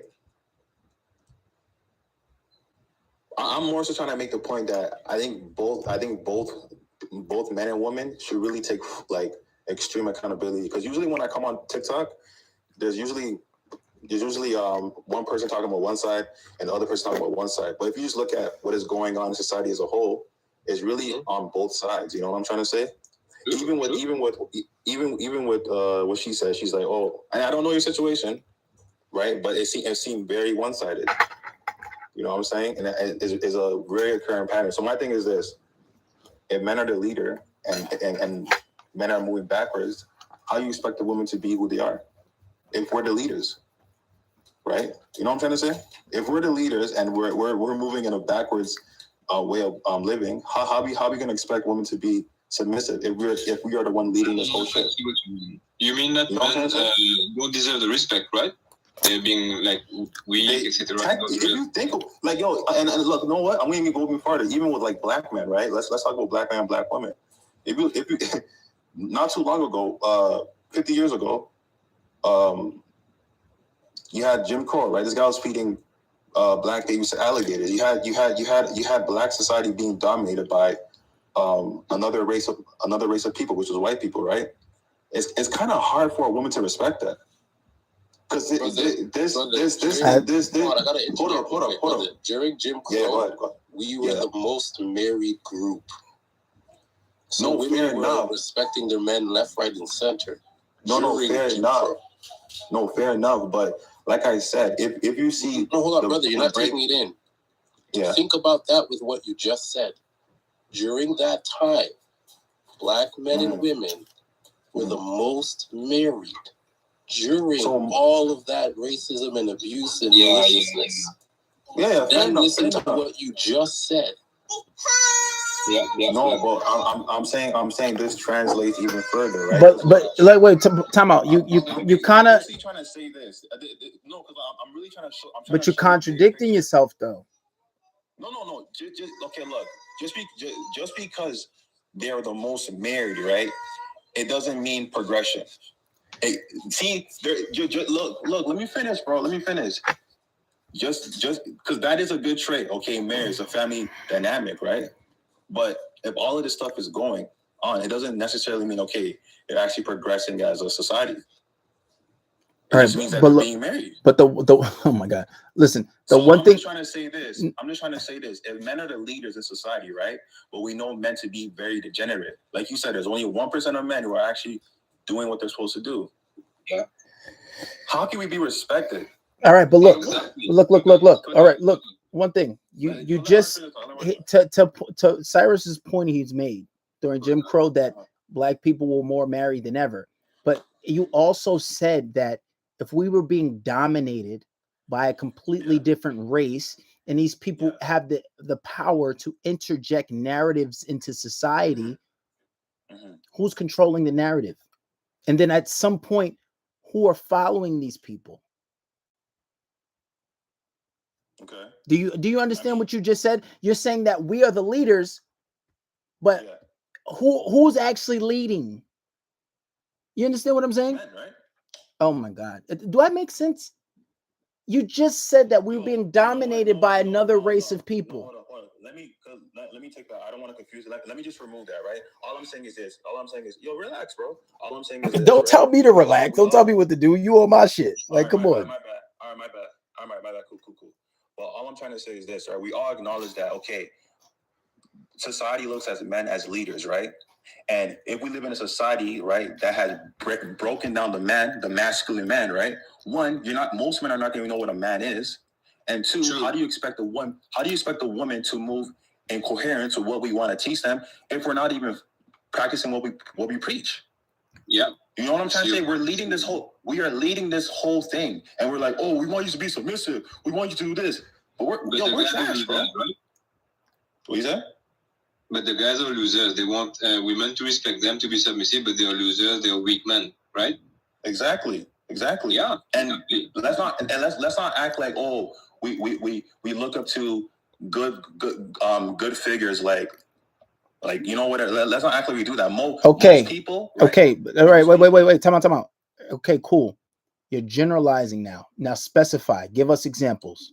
Generalizing? No, we just. I'm going off a point. We all agree. No. Because you said men are leaders, but you said men are shit. So which men are leaders? Which men are shit? Give us examples of people.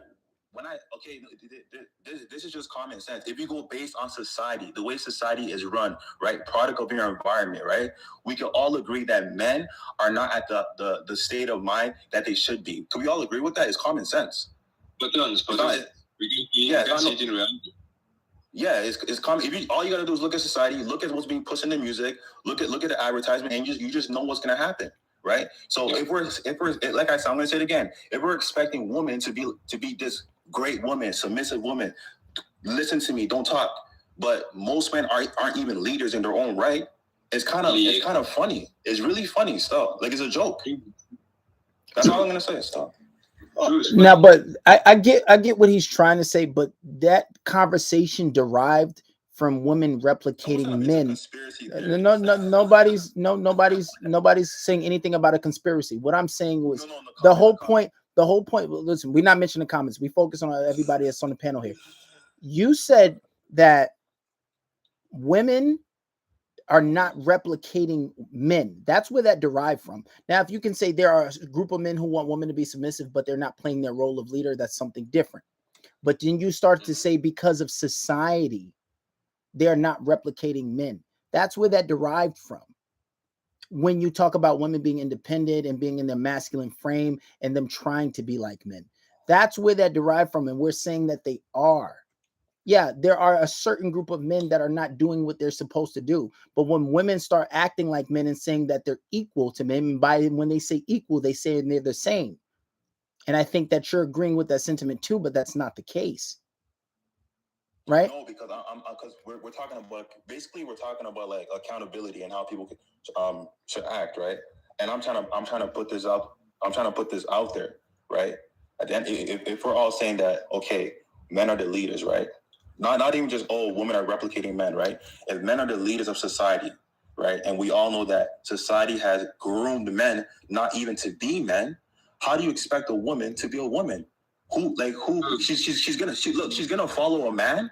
She's gonna follow a man that's gonna lead her in a degenerate state of mind. Okay, so look, you said society. So you said society has groomed men not to be men, and society has groomed women to be in this masculinization. So when you say society, who is society? Who's running society? Who's interjecting these narratives? Who's that? And this is what you said. And this is what you said to me early in the conversation. You said men run the world. Men run the world. It is men. Even in the feminist movement, right? Right? That whole movement. Okay. It became. Hold up. Let me finish. It became what it was because of men. Yeah, but what men? What group of men? Because listen. Time out. What group of men? Because time out. What group of men? Because it wasn't black men. You referred to Jim Crow because it wasn't black men. Black men didn't give all women in this country their freedom. So what group of men?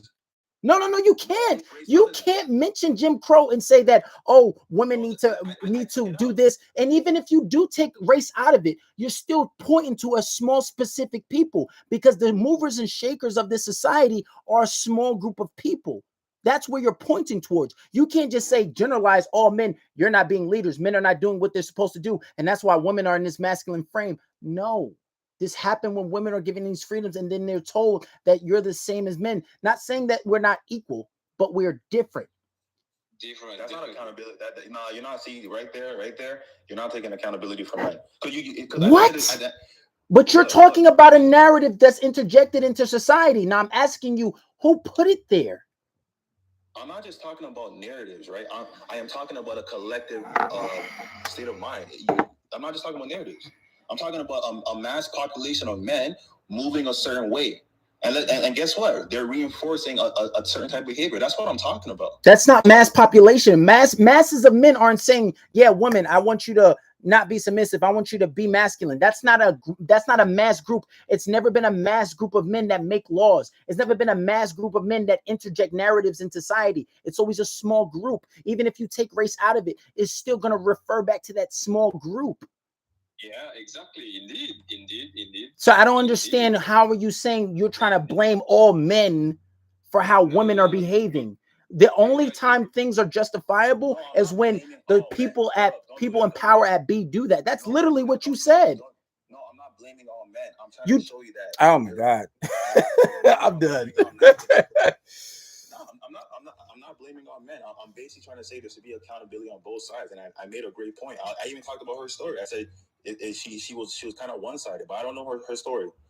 I'm just trying to say that, on one spectrum, men have to really take accountability, and on the other spectrum, women have to take accountability. And I said the reason why, one of the reasons why women are moving the way they're moving, right, is because, like you said, men are the leaders of society. I don't care if the guy works. I don't care if he's a plumber, right? He has a great impact. He has a great impact, right? He has a great impact. He goes outside and he moves. He can impact a family, 2-3 families. Just because of who he is, right? Yes, we have a small part. Yes, there might be a small, whatever elites doing what they want to do. But at the end of the day, man, is one person can really change the whole narrative. Look at Andrew Tate, for example. And I'm not a big fan of Andrew Tate, right? But look at what he's done. There's literally millions of men out here saying, you know what? I want to get off my couch. I don't want to play video games. I want to do this, right? So one, and we live in a day and age where communication is much quicker than usual, right? We're in 2023, so literally one person can really change the world, change the world. So I'm just trying to say that, like, if we want women, especially as men, if we want women to move the way we want them to move, we got to step up. And as for women, they got to step up too.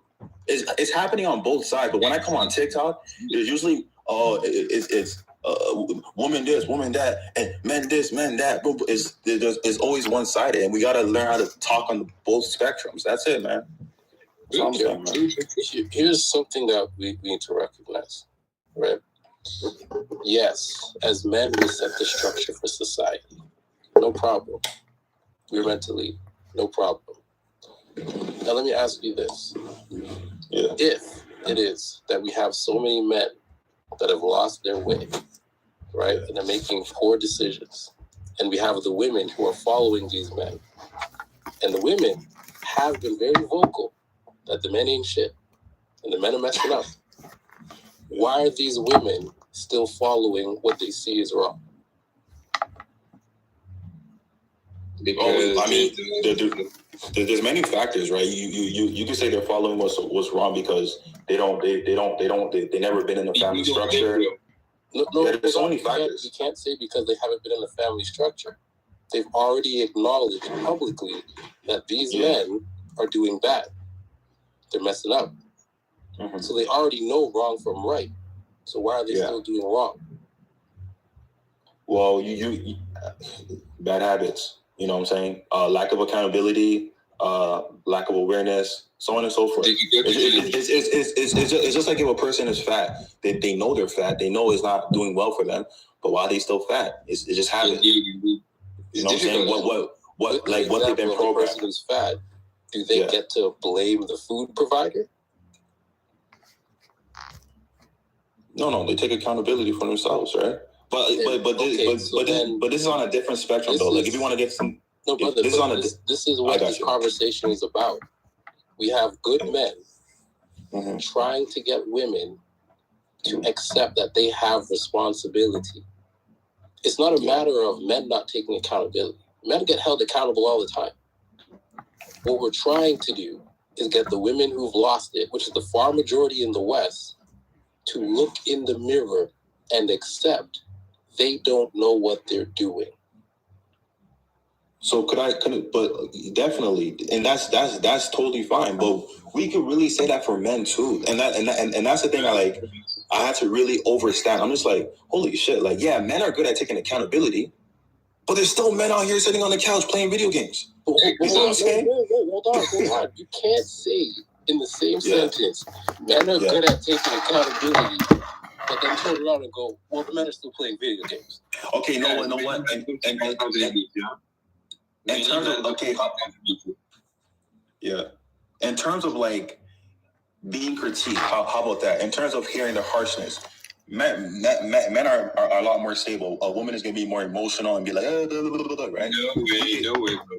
That's a lie, bro. I'll ask you a question, brother. Who buys the sports cars? If a man was not emotional, why would we buy expensive cars, beautiful cars? We buy Toyota because it's logical. Like a car will not break down. Why do we buy these things? Because it's emotional. We are emotional people. Men and women are both emotional. We react to emotion. That's true. This is a bullshit out there. Like, men are not emotional, men are logical. No way. No. Men are emotional, but I think they're more so, they know how to handle it better. No, we're emotional. Like, I agree with that, but we know how to handle it better. You know what I'm trying to say? Yeah, does that make sense? Just get back to what I mentioned about men, the good men of society are now, okay, this is what we currently have, which is very unique in history. Men as a collective have begun to have a voice in the social sphere. The social sphere has largely been dominated by women throughout time. It's always been their voices. Now what we have is men having a voice in here. And the men are saying, listen, women, you guys are messing up. We're going to correct the behavior. Mm-hmm. Why are the women not listening to the men who are trying to correct their behavior if they acknowledge and accept that men are meant to lead? Because I mean, the reason for that is like, it could be for anything. Like, people are more so tuned into degenerate things. So yes, you could have, let's be real. Some people don't know what's good when they hear it, right? Some people don't know what's good when they hear it. And yes, you're right. There is men on the web saying, hey, woman, do this, do that. But this is like some deep programming, right? And it's difficult. I want to chime in, y'all. Okay, so so I did hear you talk. I was listening to you. I was in the comment section, and you said something about the men are getting softer or feminine, and women are getting more masculine. Now, Top, I will have to agree with you semi on that. Let me give you the dynamics of that. The dynamics is, okay, so the family structure started to break, like back, I want to say in the 70s or whatnot. They start stripping the men from the household. So who is raising the boys to become men? Oh, the woman. Okay. So in return to that, in return to that means that how would that man grow up to be a leader if he doesn't have like a male? True. Right, man. Right. Let me finish. Yep, to have a male to be the leader. So maybe she might get a stepfather to come in and then teach him how to become a man. But if there's no father figures or no kind of masculine, figure around, he's not going to know how to do this leadership type of situation. Now I'm going to go to the guy at the very top. He made a good point also, saying that, hey, feminism came into play and it just destroyed the fabric of a lot of things, especially the fabric of like a relationship or marriages. Absolutely. So you got these dynamics coming in. So now women are being able to do exactly what men can do, which, hey, listen, ladies, if you're in the comment section, I agree with equality that it was needed. So don't think that this is bashing, but this is, I want these guys up here on this panel to understand what's going on. Capitalism has a big part in what's going on. They needed more, let's call them quote unquote slaves, to work their jobs and to get them more money in their pockets. In return, what it did, and host, I'm going to finish because I know I'm taking too much of your time. I'll do your thing. Okay. But in return, what happened is now mommy and daddy is working jobs. Nobody's really there to lead. Nobody's at the house to raise these kids. So that dynamic tore up the fabric as well. And let's say, okay, mommy doesn't have like a dad or a husband or a boyfriend. So he's still out the picture. So we got this dynamic too. So she's still raising these kids by herself. She's doing things that fathers would do. So now that dynamic is kind of saying, I don't need a man now. I don't need a man. What do I need a man for? I can cook, clean, go to work, pay my bills, buy my car. So now it's flushing the men out of the, and let's go back to capitalism. Capitalism plays a big role in this, and they're filling the pockets. Okay, but look at this. And with all that being said, you would have to say the introduction, some people call it feminism, but the introduction and the liberation of women have destroyed the family unit. And then if you lack morality, meaning, and I truly believe morality, it usually derives from having a level of religiosity, but we're not going to make that conversation. But if you do have a level of morality, you put importance on family. And when you don't have the family structure, that's when a society starts to fall apart, because now there's a lack of leadership, and you don't have the men leading when you don't have the family. And that's where all this confusion comes from. And then women think that they're the same as men because now they think they can do the same thing, but that's not all there is. Fisherman, I'm going to land the plane. So you hit that spot on what you just said. Now let's go to, why are these women acting so masculine now? This is the core reason. Again, it goes back to that whole structure. Now they don't need a man because guess what? I'm a man now. I can do exactly what he does, and I can still do what I'm doing as a mother of kids. So it creates that masculine like dynamic for them. So they're saying, "Oh, I'm working in my masculinity now," which is a false narrative. All it's doing is just keeping us separated, keeping us divided, and keeping us not wanting to even get married or be in a serious relationship. We're just out here just bang and that's it. But I'm end right there. I gotta push. But look, if the men, the women have not. The women still need men. What they've done is they've just replaced fathers, and they've replaced fathers with policemen, firemen, doctors, which are typically men, plumbers, which are typically men, electricians, who are typically men. We could go down the list, but that goes unnoticed. Fathers, they still need men. Right? No, you're correct, Cyrus. But it goes unnoticed that they still in their mind, they still say, I don't need a man. But at the same time, needing a man. And it's I don't need a man, but guess what? You're getting child support from a man. So you're not independent. So hold up, look. So you're talking about the fabric, right, of the family unit. Like you're talking about the fabric of the family unit being destroyed, right? So let's just put this in like material like terms, right? Like let's say you put up a gate, right, and that gate is supposed to protect and do what it does, and then you have the things that are within the gate, like the Garden of Eden, kind of like the type of thing, right? But then something happens, the gate breaks down, it falls down. And then whatever is inside that gate, that garden, it gets infiltrated. The fruits become different. The animals die, whatever, right? It's not like when I speak, I'm speaking on both spectrums, like to take accountability. You're gonna look at the material of the gate. You're gonna be like, that gate was faulty. There was something about that gate that didn't make it as sturdy as it once was, right? And then whatever happens in the garden, you're gonna be okay. There's something faulty about them. So my whole point is this: if we're talking about the family, the unit structure, everyone has to take accountability because it's a team sport, right? Like when you look at LeBron James could drop 40 points and lose, but he's gonna be like, nah, you know what? I got 2 turnovers. You know what I'm saying? It's accountability. It's a team sport. So whatever happened to the family structure, whatever women started doing, she became more masculine. She started becoming talkative, BSing. Whatever happened to the man is all accountability. Correct. It's feminism is actually radicalized feminism took over, and where they say men ain't ish and this, that, and the third. You can have a very good leader. You can have somebody who's making top tier money, very good leader, knows how to things, but guess what? She's so entrenched in this and indoctrinated like mindset of the feministic, the radicalized feministic movement, that she's not even willing to listen to you if you're trying to lead. Okay, hear me out. If you're trying to lead, I'm hearing you. If you're trying to lead, she's going to think that you're being controlling when you're not. So take for example, Top Tick. You have a girlfriend, this is hypothetical though.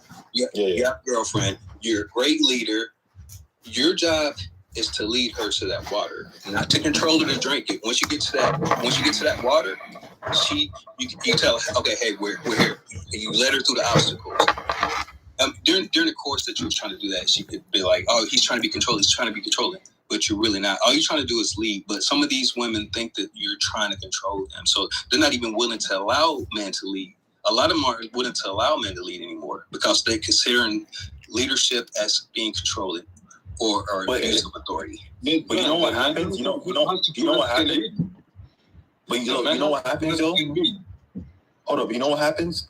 Like I really think like the frame of a man like was being broken down little by little, right? At some point, like I don't want to talk about race, but whatever. I just feel like the frame of the man, right, was being broken down, and the woman could clearly see this, right? So it got to the point where it's like struggle became even more, right? And then when the struggle became even more, guess what? The man got his respect went down, right? Because if a man can't provide like he used to, and his frame is being broken down by society or stereotypes, the woman's gonna be like, yo, what's going on, right? And that opens a doorway for influence, right? Like for me, like if I have a child and I'm in a child's life, I'm gonna want to keep my frame as much as possible, because if I don't keep my frame, what happens is influence could infiltrate the mindsets, right, of the team. You feel me? So like it goes to what I was saying before. I'm just saying, like, at the end of the day, whatever happened to the family structure, I think everyone just took an L. Like the woman was moving dookie, the man was moving the man stopped being a man. So somewhere happened where the man just became more frail. You know what I'm saying? And we're seeing it to society today. We're seeing the after effects of what was taking place. It's just like cancer. When someone gets a disease, right? There's certain symptoms that will show up little by little. And then when it happens, they're like, oh my gosh, I didn't know. You know what I'm saying? We're just seeing the act. No, you're still not listening. I'm saying that there are some men out here that still like manly men that are leaders, but they're getting like the message of, men ain't ishing, and I don't want to listen to what a man says. I don't want to do what a man tells me to do. Yada yada yada. The man is trying to lead, but since this narrative is so in their heads, they're not listening. They're not listening to the leaders. There's still a bunch of like masculine men. Guys, find an amazing woman who do. Find an amazing woman who can understand the leadership and role of a woman. That's all.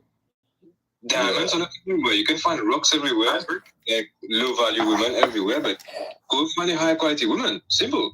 I agree. Hey, that's like me. That's like me trying to tell people society are leaving the women of the West. And the Western women, you're gonna see it, are freaking out. Yeah. They're attacking women of other countries online. Yes, sir. So you're trying to, and this is what's like, it's irritating to hear you talk. I'm not gonna lie, because you keep bringing up the men as though we're the problem. When what's currently happening in the West, I didn't do that. I didn't do that. He's trying to placate and trying to say the men he's trying to are say leaving. Nah, don't do that. Don't do that. Don't do that. That's what it is. I gotta do No. Brother, we're men, right? So we're meant to lead each other. I'm not making it on one side. Please don't do that. This is why I reiterate many times that it's on both sides. I hear you. I don't want the middle ground. I get it. But the middle ground doesn't work. You're a man. You can't do middle ground. You can't do middle ground, brother. No, he's Listen, guys. Yo, when you squat, you gotta be centered. Guys, let me interject for a second. Now, this was the whole point of the podcast today, and this is a good segue for me. Now, this is the whole point of finding submissive women, and this is where it started from.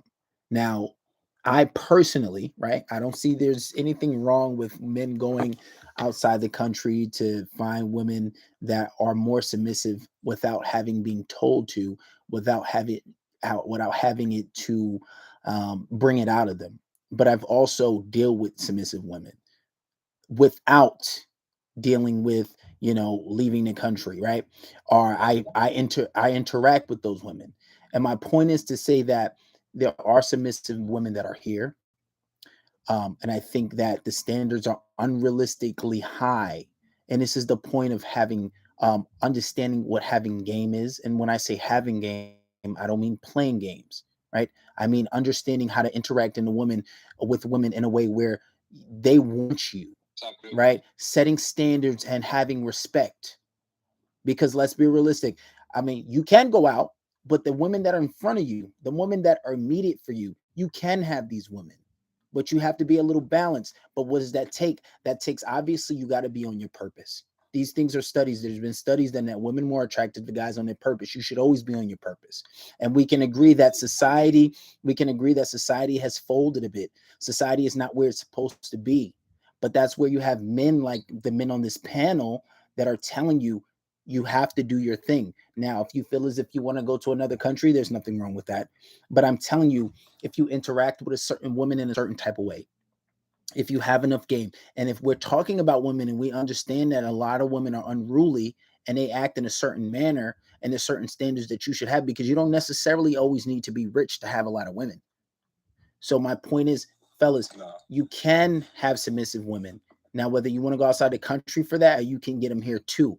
But the thing is, women have to also understand that you're not going to have the whole enchilada if you're not willing to give some trade off. You're not going to get a man that's making six figures or more, that's 7 feet tall, has an 8-inch penis, and doing all these things, and then still wants to tolerate your behavior. And you're going to do everything you want and think because you make money, which means nothing to a man, really, that you're going to have everything. But that's the thing. There has to be a trade off. There always needs to be a trade off. Don't think that I'm going to have all this stuff and then yeah, he has to accept me and my 5 kids, and he has to deal with the baby daddies too. No, and don't condemn men if they want to go to another country to get other women. It's this whole thing. You want a submissive woman, but it's about accountability. And I think the people that have the most problem with accountability are the women, especially like the girl who was on earlier, Leona, was saying that, oh, I don't, I'm not, I don't, I'm with a man, but I didn't want to marry the kid's father. She claimed she was being abused, but never called the police. It sounds a little fishy, but we're gonna take her word for it, though, right? It's about accountability. But I'll let you guys take it. I'm gonna be on here for another few minutes. I'll let you guys talk, and then I gotta get off. We've been on her for like 4 hours. Wow. Guys, it's been fantastic meeting you. It's very rare. I didn't even know. I met Cyrus today. Like I didn't know that there was a man who was thinking on this level. Incredibly nice to meet you guys. No problem, man. Keep up with that. Problem. Thank you. Thank you, sir. I just followed you. Thank you. Yeah, I'll follow everybody. Hit me with a follow. Follow you guys back. All right, thank you guys. This was a great podcast, a great panel. Make sure you guys hit the link in the bio. Follow me on Patreon. Subscribe to the podcast. If you follow me on YouTube, this whole thing is recorded on YouTube. You guys can always go back and listen to it. And also, if you guys are having issues with relationships, subscribe to the relationship course. Hit the link in the bio. Thank you, everybody, for being here. I'll be back tomorrow. We're on this every single day, consistency, and I'll be back tomorrow. Thank you, guys.